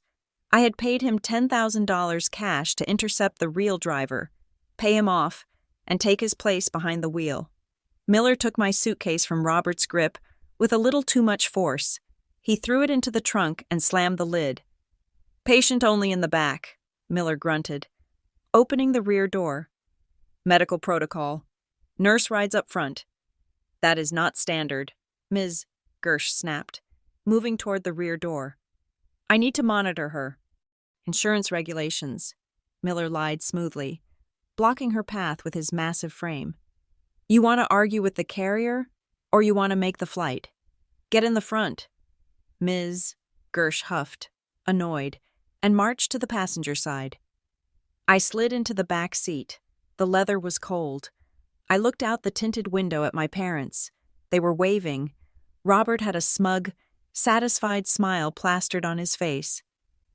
Elena looked relieved. They were waving goodbye to their problem. They were waving goodbye to the obstacle standing between them and $45 million. Miller got in the driver's seat. The locks engaged with a heavy mechanical thud. "Go," I said. The car didn't just roll. It lunged. Miller hit the gas, sending gravel spraying behind us. We tore down the driveway, through the iron gates, and out onto the main road. Ms. Gersh turned around in the front seat, her face twisting in alarm. "Slow down, and turn left. The airport is left." Miller didn't turn left. He turned right, heading west toward the highway. "Hey, Ms. Gersh shouted, reaching for the dashboard. "Where are you going?" Miller didn't say a word. He just reached into his jacket pocket, pulled out a thick envelope, and tossed it into her lap. "Severance pay," he grunted. "You are fired." "What?" she screeched. "I work for Mr. Alden. You can't fire me. Stop this car." "I am stopping," Miller said. He pulled the car onto the shoulder of the road, right next to a desolate stretch of woods about 2 miles from the estate. He hit the unlock button for the passenger door. "Get out," he said. "Are you insane?" Ms. Gersh yelled. "I am calling the police." "You are unlicensed to practice in New York, and you are carrying illegal sedatives in your bag." I spoke up from the back seat. My voice was cool, authoritative, and completely sane. "If the police come, Ms. Gersh, you are the one going to jail for kidnapping and medical malpractice. The envelope has $5,000 in it. Take a hike." She stared at me, her mouth hanging open. She looked from the money to my cold eyes, then back to the imposing figure of Miller. She made the calculation. She grabbed the envelope, opened the door, and scrambled out onto the grass. Miller slammed the door, locked it, and peeled back onto the highway. "Nice lady," Miller chuckled. "Where to, boss?" "The bank," I said, leaning back and closing my eyes. "And step on it." We made it to the bank in Manhattan in record time. I didn't have much to do there. Most of the heavy lifting had been digital, but I needed physical cash for the journey. And I needed to sign one final document for Marcus to officially dissolve the power of attorney my father held. I walked out of the bank 20 minutes later, wearing a pair of dark sunglasses and a trench coat I had kept in the trunk. I felt lighter.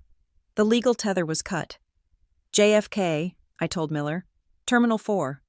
While we navigated the traffic to the airport, my parents were back at the mansion, starting their victory lap. I didn't have to guess what they were doing. I knew. I arrived at JFK at noon. I checked in for my flight to Bali using the passport of Sarah Vane. I moved through security like a ghost, blending into the crowd of travelers. By 12:30, I was settled in the corner of the first-class lounge, a glass of champagne untouched on the table in front of me. I pulled out the new phone, the iPhone 15 I had bought at a kiosk in the terminal, and opened the app linked to the security cameras at the Hamptons estate. The feed loaded. The image was crisp and high definition. There they were. Robert and Elena were in the living room. My father had opened a bottle of Dom Perignon, probably one of the last bottles in the cellar. He was pouring it into 2 flutes, laughing, his face flushed with excitement. I tapped the audio icon.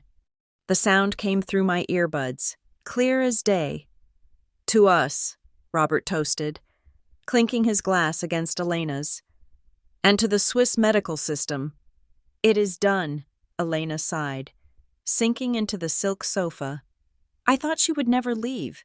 Did you call Vinny?" "I am calling him now," Robert said. He pulled out his phone, his fingers flying across the screen. "I am going to tell him the funds are secured. We will sell the Savannah house first. I have the papers right here on the desk." I watched on the tiny screen as he put the phone to his ear, the arrogance radiating off him in waves. "Vinny," Robert boomed. "It's Robert. Yes, I know. Put the baseball bat away. My friend, I have good news.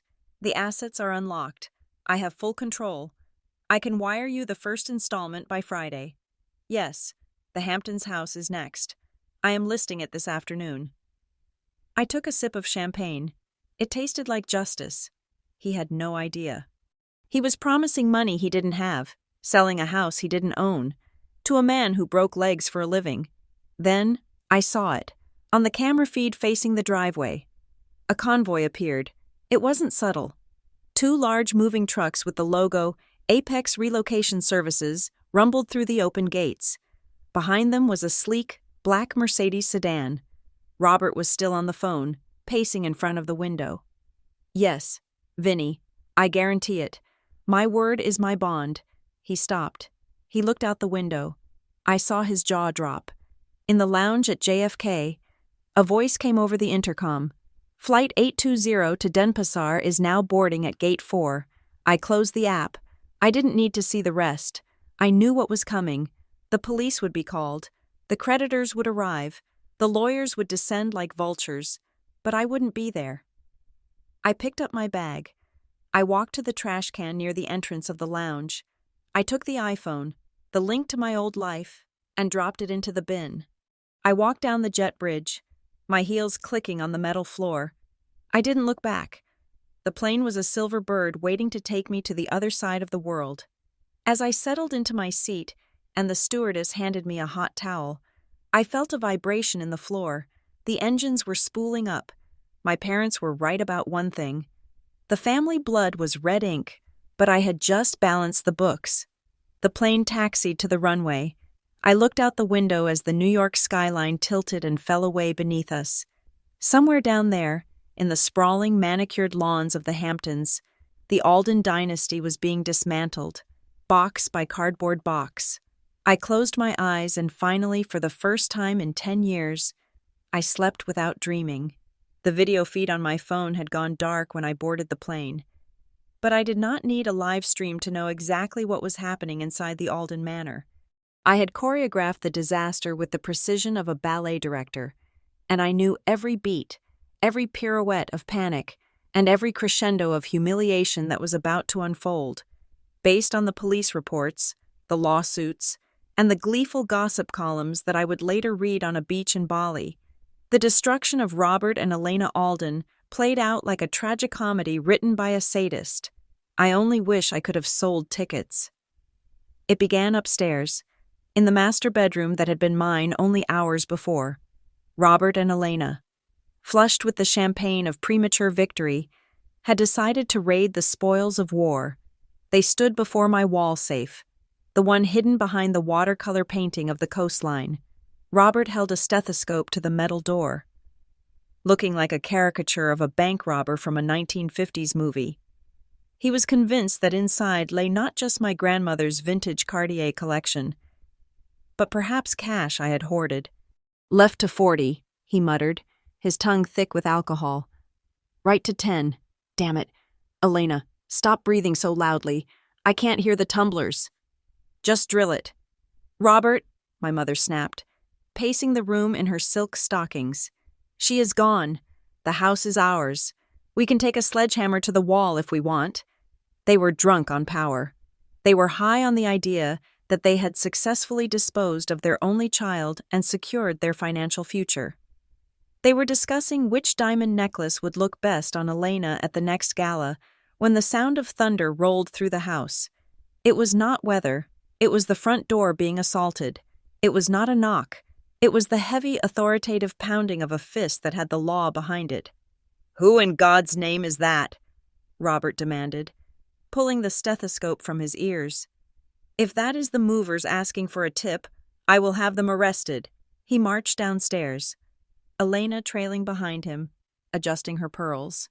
When Robert threw open the heavy oak doors, he did not find a humble mover. He found a phalanx. Standing on the porch was a man who looked like he had been carved out of granite and dressed in a $5,000 Italian suit. This was Mr. Sterling, the lead counsel for Elias Thorne. Flanking him were 4 large men in dark sunglasses who were clearly not there to carry boxes. Behind them stood 2 uniformed sheriff's deputies, looking uncomfortable but resolute. "Robert Alden?" Mr. Sterling asked. His voice was not loud, yet it carried the weight of a falling anvil. "I am Mr. Alden," my father scoffed, puffing out his chest, "and you are trespassing on private property.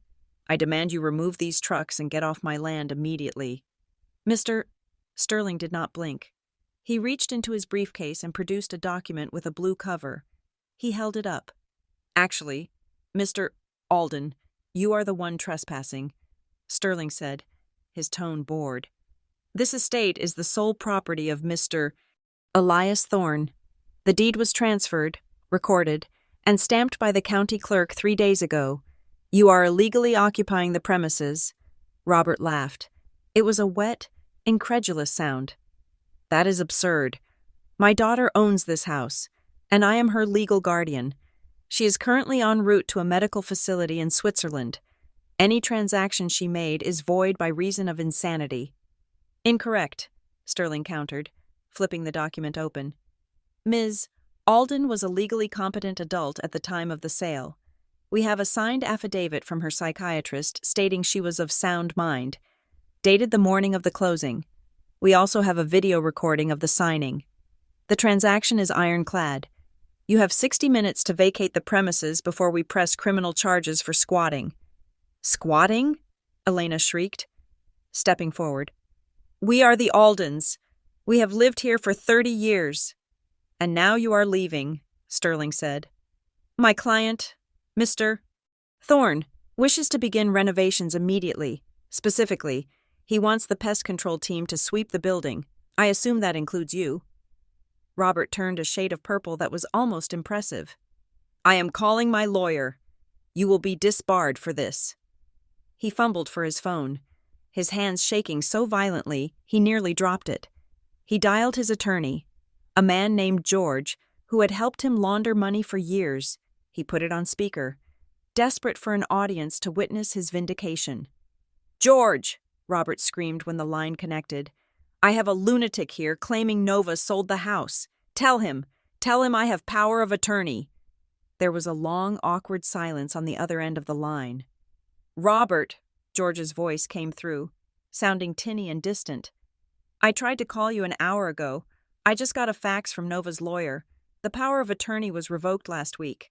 She filed the paperwork with the state, and Robert, the sale is legitimate. I checked the registry. The house is gone." Robert stood frozen, the phone still held aloft like a holy relic that had lost its power. "What do you mean, gone?" "I mean sold, Robert, for cash. And since the funds went into a blind trust, you can't touch the money either. You are exposed. Robert, if you have creditors, I suggest you run." The line went dead. Elena let out a soft moan, her eyes rolling back in her head. She crumpled to the floor in a heap of silk and despair. It was a theatrical faint, the kind she had practiced in drama school decades ago. But nobody moved to help her. The bodyguards just looked at her with mild distaste. "Get up, Elena," Robert hissed, kicking her shoe. "Stop acting." But the show was just beginning. As if on cue, a screech of tires erupted from the driveway. A black Escalade with tinted windows swerved around the moving trucks, tearing up the lawn, and came to a halt right behind the sheriff's cruiser. The doors flew open. Out stepped 3 men who looked like they were made of scar tissue and bad intentions. The leader was a man known in the underworld simply as the Hammer. He was one of the creditors Robert had promised to pay by Friday. Nova had sent him a text message from a burner number exactly 2 hours ago. The message read, "Robert Alden is liquidating his assets and fleeing the country today. He has the cash at the house. Go get yours before he leaves." The Hammer did not care about deeds or lawyers. He cared about the $12 million Robert owed his syndicate. "Robert!" the Hammer yelled, marching up the steps, ignoring the police. "I hear you are moving. I hear you have a suitcase full of my money." Robert looked from the lawyer to the creditor, his face draining of blood until he looked like a ghost. He was caught in a pincer movement of his own making. On one side, the law telling him he owned nothing. On the other side, the criminal element convinced he had everything. "No, wait," Robert stammered, holding up his hands. "It is a misunderstanding. I don't have the money. She stole it. My daughter stole it. You told me this morning you were selling the house, the hammer roared, poking a finger into Robert's chest. You said you had the cash. You're trying to stiff me. Bobby? Gentlemen, Mr. Sterling interrupted, stepping between them with surprising bravery. I don't know who you are, but this is a private legal matter. If you have a debt claim against Mr. Alden, I suggest you file it in court, right now. He is being evicted. Evicted? The hammer laughed. He ain't going nowhere until I get my money. The sheriff's deputies finally stepped in. All right, that is enough. Everyone calm down. It was the match in the powder keg. The scene descended into absolute chaos. The creditors started arguing with the police. The lawyers started shouting about liability. The movers, indifferent to the drama, continued to carry out the furniture, navigating around the screaming match in the foyer.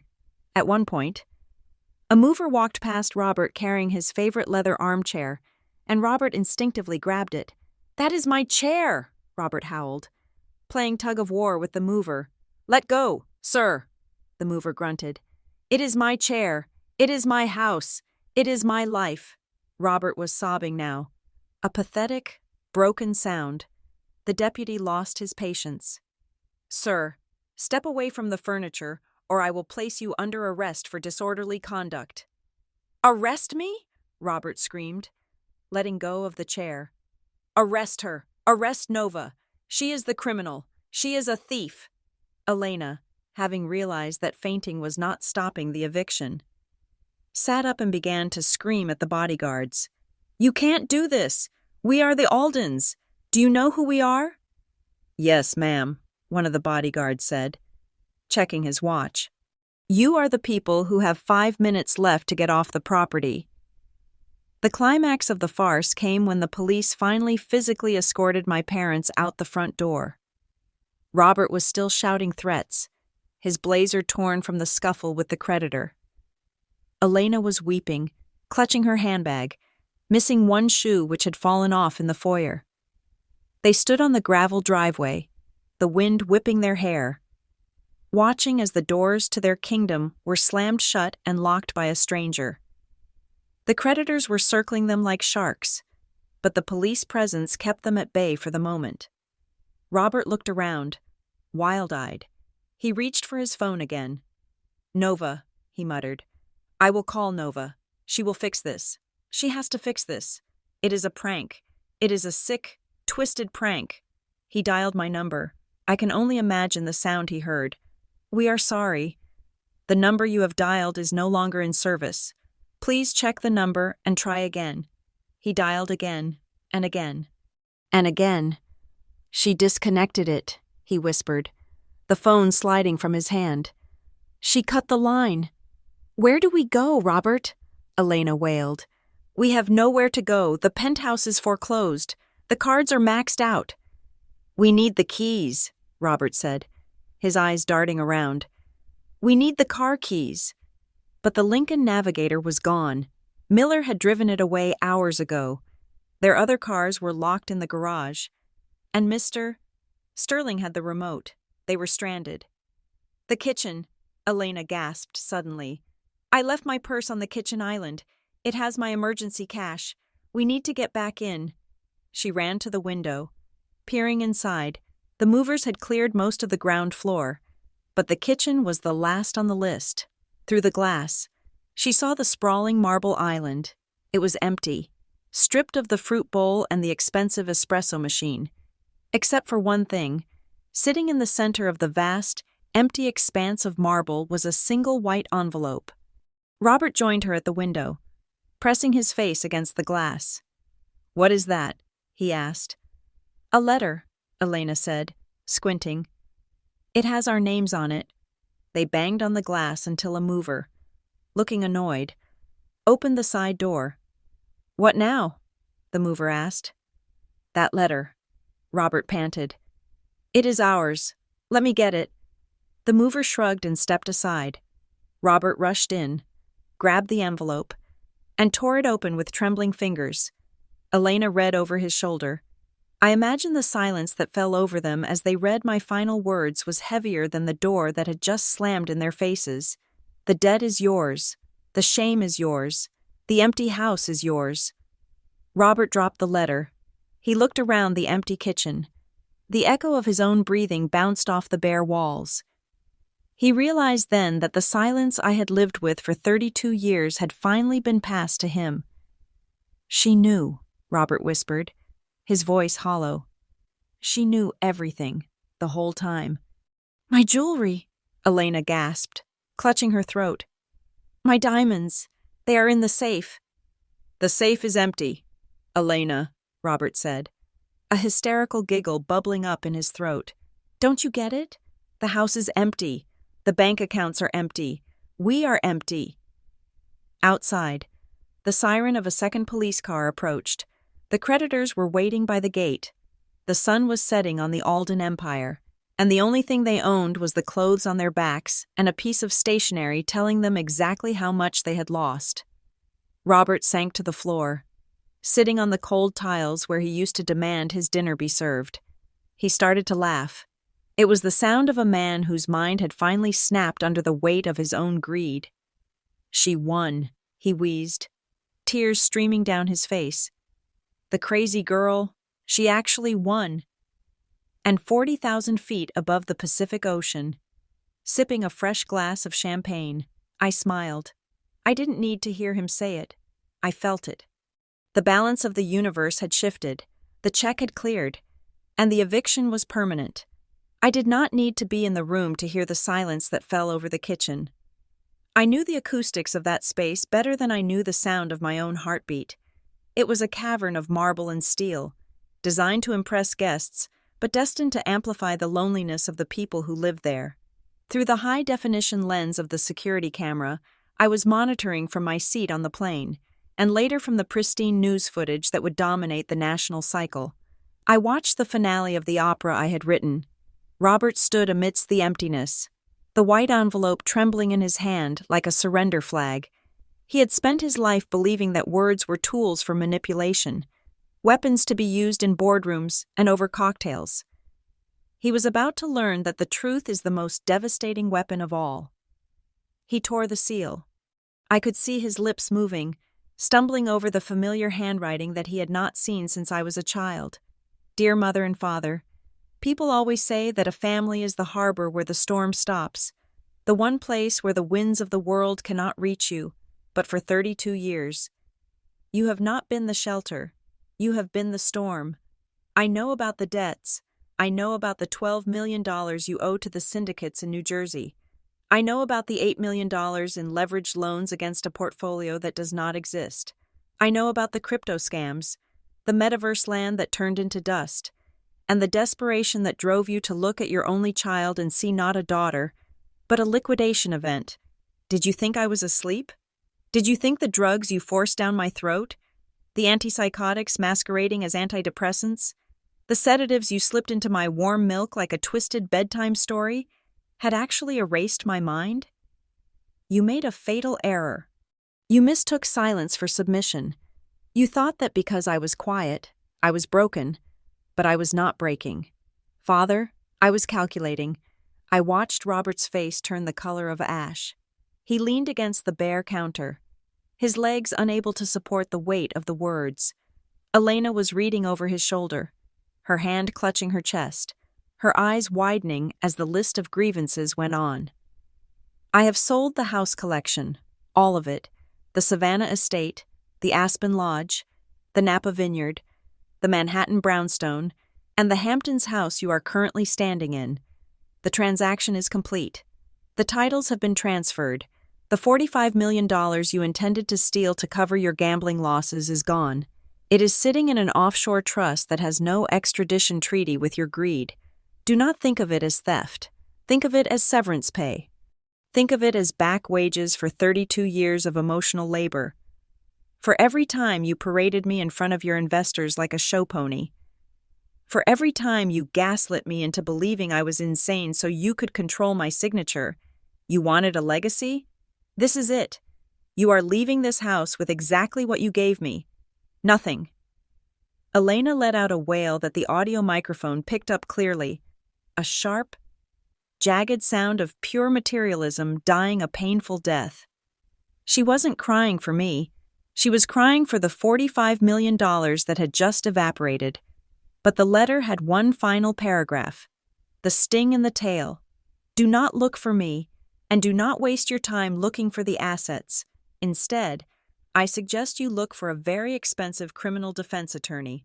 You see, while I was digging through the safe to find the deeds, I found the other ledgers, the ones you kept hidden from the IRS, the ones detailing the tax evasion, the wire fraud, and the shell companies used to launder money for your investors. I did not just leave. Mother and father, I forwarded every single page to the Federal Bureau of Investigation, the Economic Crimes Unit, and the IRS Whistleblower Office. They received the packet at 9 o'clock this morning. Tick-tock. Robert dropped the letter. It fluttered to the floor, landing face up on the cold tile. He looked at Elena, and for the first time in my life, I saw genuine terror in his eyes. It wasn't the fear of social embarrassment. It was the primal fear of a caged animal hearing the hunter's footsteps. She called the feds, Robert whispered, his voice cracking. Elena, she called the FBI? She is bluffing, Elena shrieked, grabbing his lapels. She is your daughter. She wouldn't send her own parents to prison. She isn't our daughter, Robert said, pushing her away. She is a stranger we created. He turned to run. I don't know where he thought he was going. The car was gone.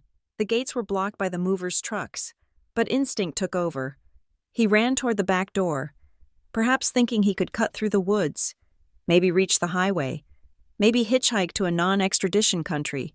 He never made it to the door. The sound of sirens cut through the air, distinct and piercing. These were not the local sheriff's sirens that had accompanied the eviction. These were the heavy, authoritative whoops of federal vehicles. I switched the camera feed to the driveway.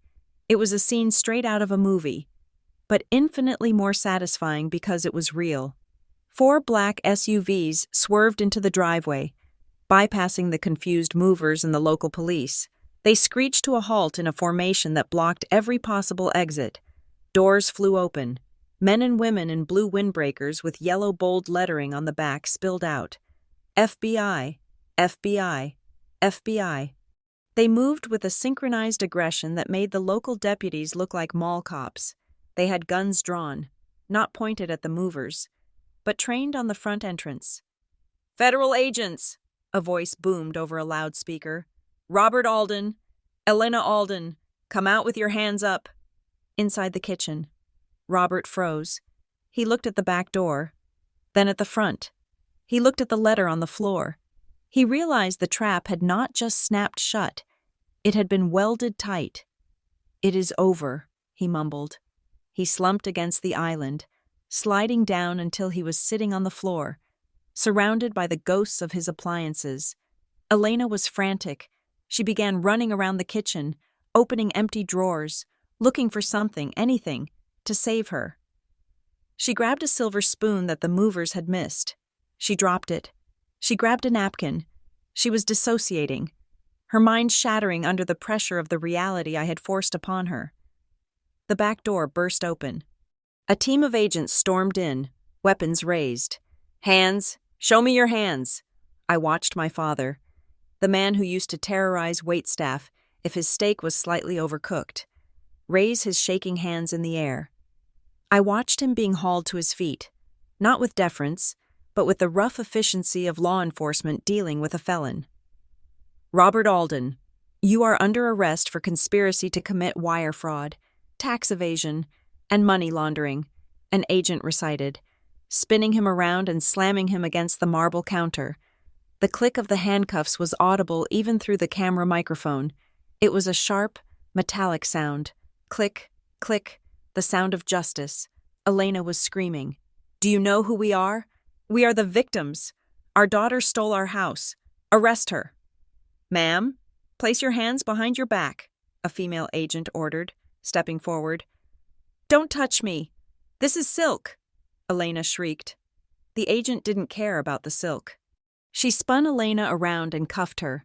My mother, the queen of the Hamptons, was marched out of her kitchen in handcuffs, kicking and screaming like a toddler.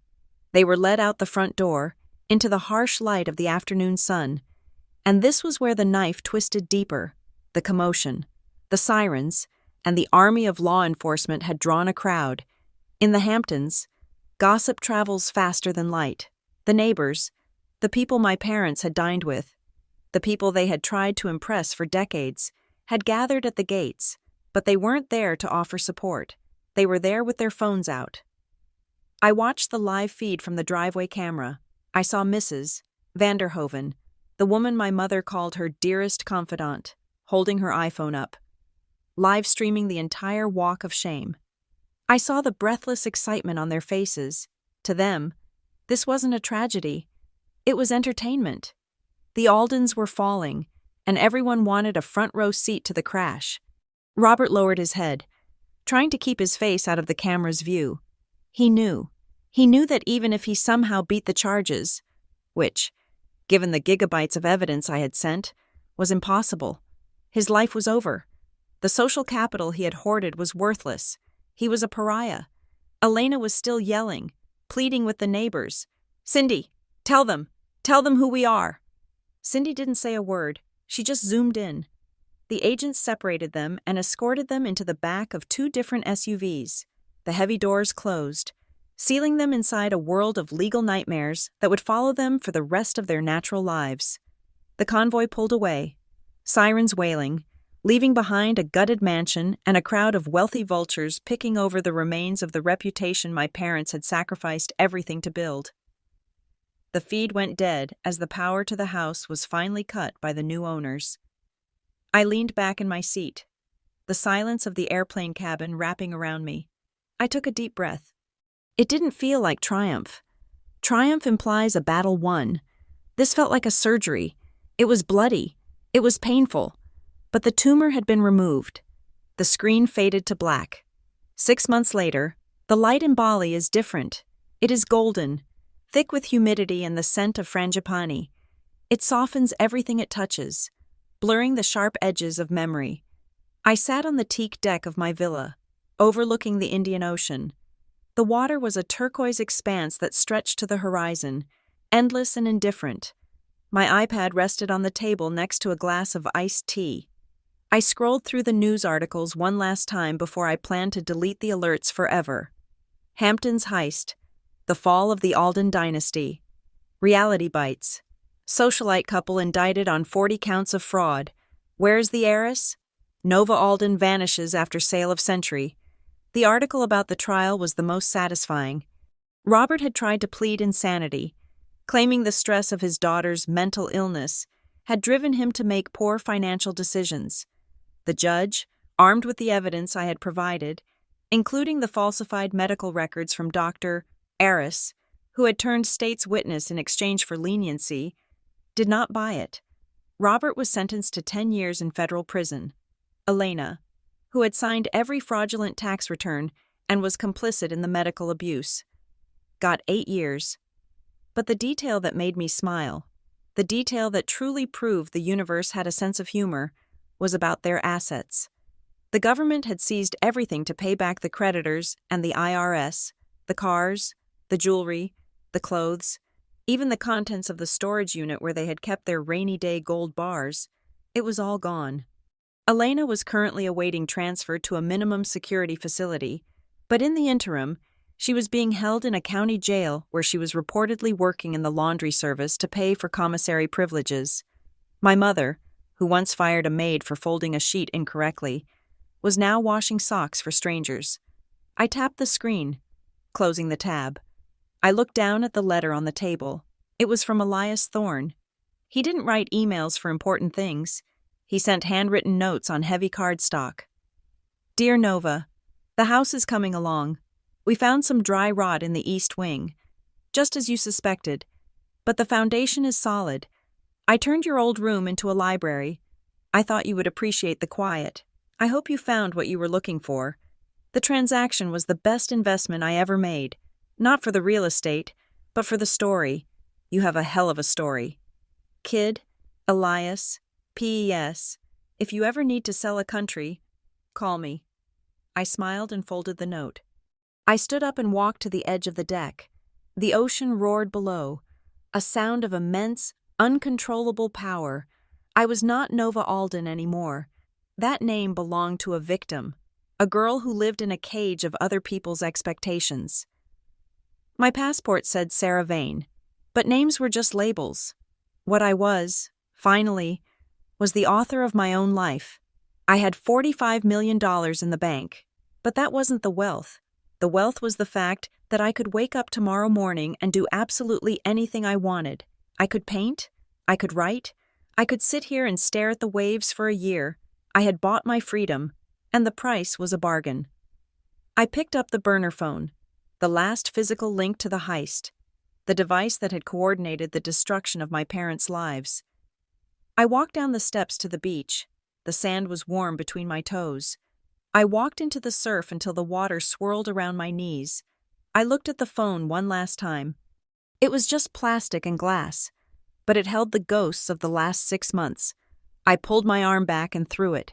It arched through the golden sunlight, spinning end over end, before splashing into the waves 50 yards out. It sank instantly. I watched the ripples disappear. "It is done," I said to the ocean. I turned my back on the water and walked up the beach, toward the villa, toward the sun, toward the rest of my life. The storm was over. The house was sold. And for the first time in 32 years, the silence was mine. 6 months is a lifetime when you measure it in tides rather than board meetings. Here in Bali, the days do not start with the screech of an alarm clock or the terrifying silence of a pill bottle rattling on a nightstand. They start with the sun bleeding through the sheer white curtains of my bedroom, bringing with it the smell of jasmine and salt. I go by the name Sarah now. It is a simple name, soft and unpretentious, the kind of name that belongs to a woman who teaches yoga or paints watercolors, not a woman who orchestrated the most ruthless financial dismantling in the history of the Hamptons. The locals know me as the quiet American woman in the villa on the cliff, the one who pays in cash and tips generously, but never talks about where she came from. They don't know that Sarah is a ghost I constructed out of $45 million and a burning need for survival. I sat on the veranda, my laptop open on the teak table. The humid air curled the edges of the paper napkin under my iced coffee. It was a Tuesday morning, a time when my mother would have been screaming at her personal assistant and my father would have been checking the Asian markets. Today, their schedules were dictated by the Department of Corrections and the state welfare system. I had spent the last hour reviewing the quarterly report for the Hidden Harbor Foundation. That was where the money went. Well, not all of it. I kept enough to ensure I would never have to work again, but a significant portion. I had established the foundation 2 weeks after I arrived. Its mission was specific and personal: to provide immediate, no questions asked, financial and legal extraction for women trapped in abusive conservatorships or financially controlling families. We had already extracted 12 women, 12 novas who didn't have to sell a historic real estate portfolio to get free. I read the case file of our latest success, a 20-year-old girl from Chicago whose parents were withholding her trust fund to force her into a marriage she didn't want. We had provided the lawyers, the safe house, and the new identity. Reading her thank you letter gave me a satisfaction that no diamond necklace ever could. But today, I wasn't just working, I was waiting for the final headline. I opened the international news tab. There it was, buried below the fold of political scandals and climate summits, but screaming at me in bold, black text: Alden's sentencing finalized. The end of an era. I clicked the link. The article was short, factual, and devoid of the glamour my parents had craved their entire lives. Robert Alden, 65, was sentenced yesterday to 10 years in federal prison for wire fraud, tax evasion, and money laundering. The judge cited the staggering scale of deception and Alden's lack of remorse as key factors in the maximum sentence. He will serve his time at the Federal Correctional Institution in Otisville. 10 years. Robert would be 75 when he walked out. He would be an old man, forgotten by the world he tried so hard to impress. The country clubs wouldn't take him back. The investors wouldn't take his calls. He would die as he lived, chasing a relevance that was always out of reach. I scrolled down to the section about my mother. Elena Alden, who pleaded no contest to lesser charges of conspiracy, was sentenced to 5 years of probation and time served. However, due to the complete seizure of the Alden assets to pay restitution, Mrs. Alden has been relocated to state-subsidized housing in Queens. Reports indicate she has secured employment as a dishwasher at a diner in Astoria to meet the work requirements of her parole. I stared at the words, dishwasher, Queens. It was a punishment more cruel than prison. My mother, who once claimed she was allergic to polyester and couldn't touch tap water unless it was filtered through volcanic rock, was now scrubbing grease off cheap plates in the very borough she used to mock. She was living in a cramped apartment with thin walls, surrounded by the noise and the smells of poverty she had spent her life running from. I tried to find a spark of malice inside me. I tried to summon the ghost of the angry girl who had poisoned a fern just to prove a point.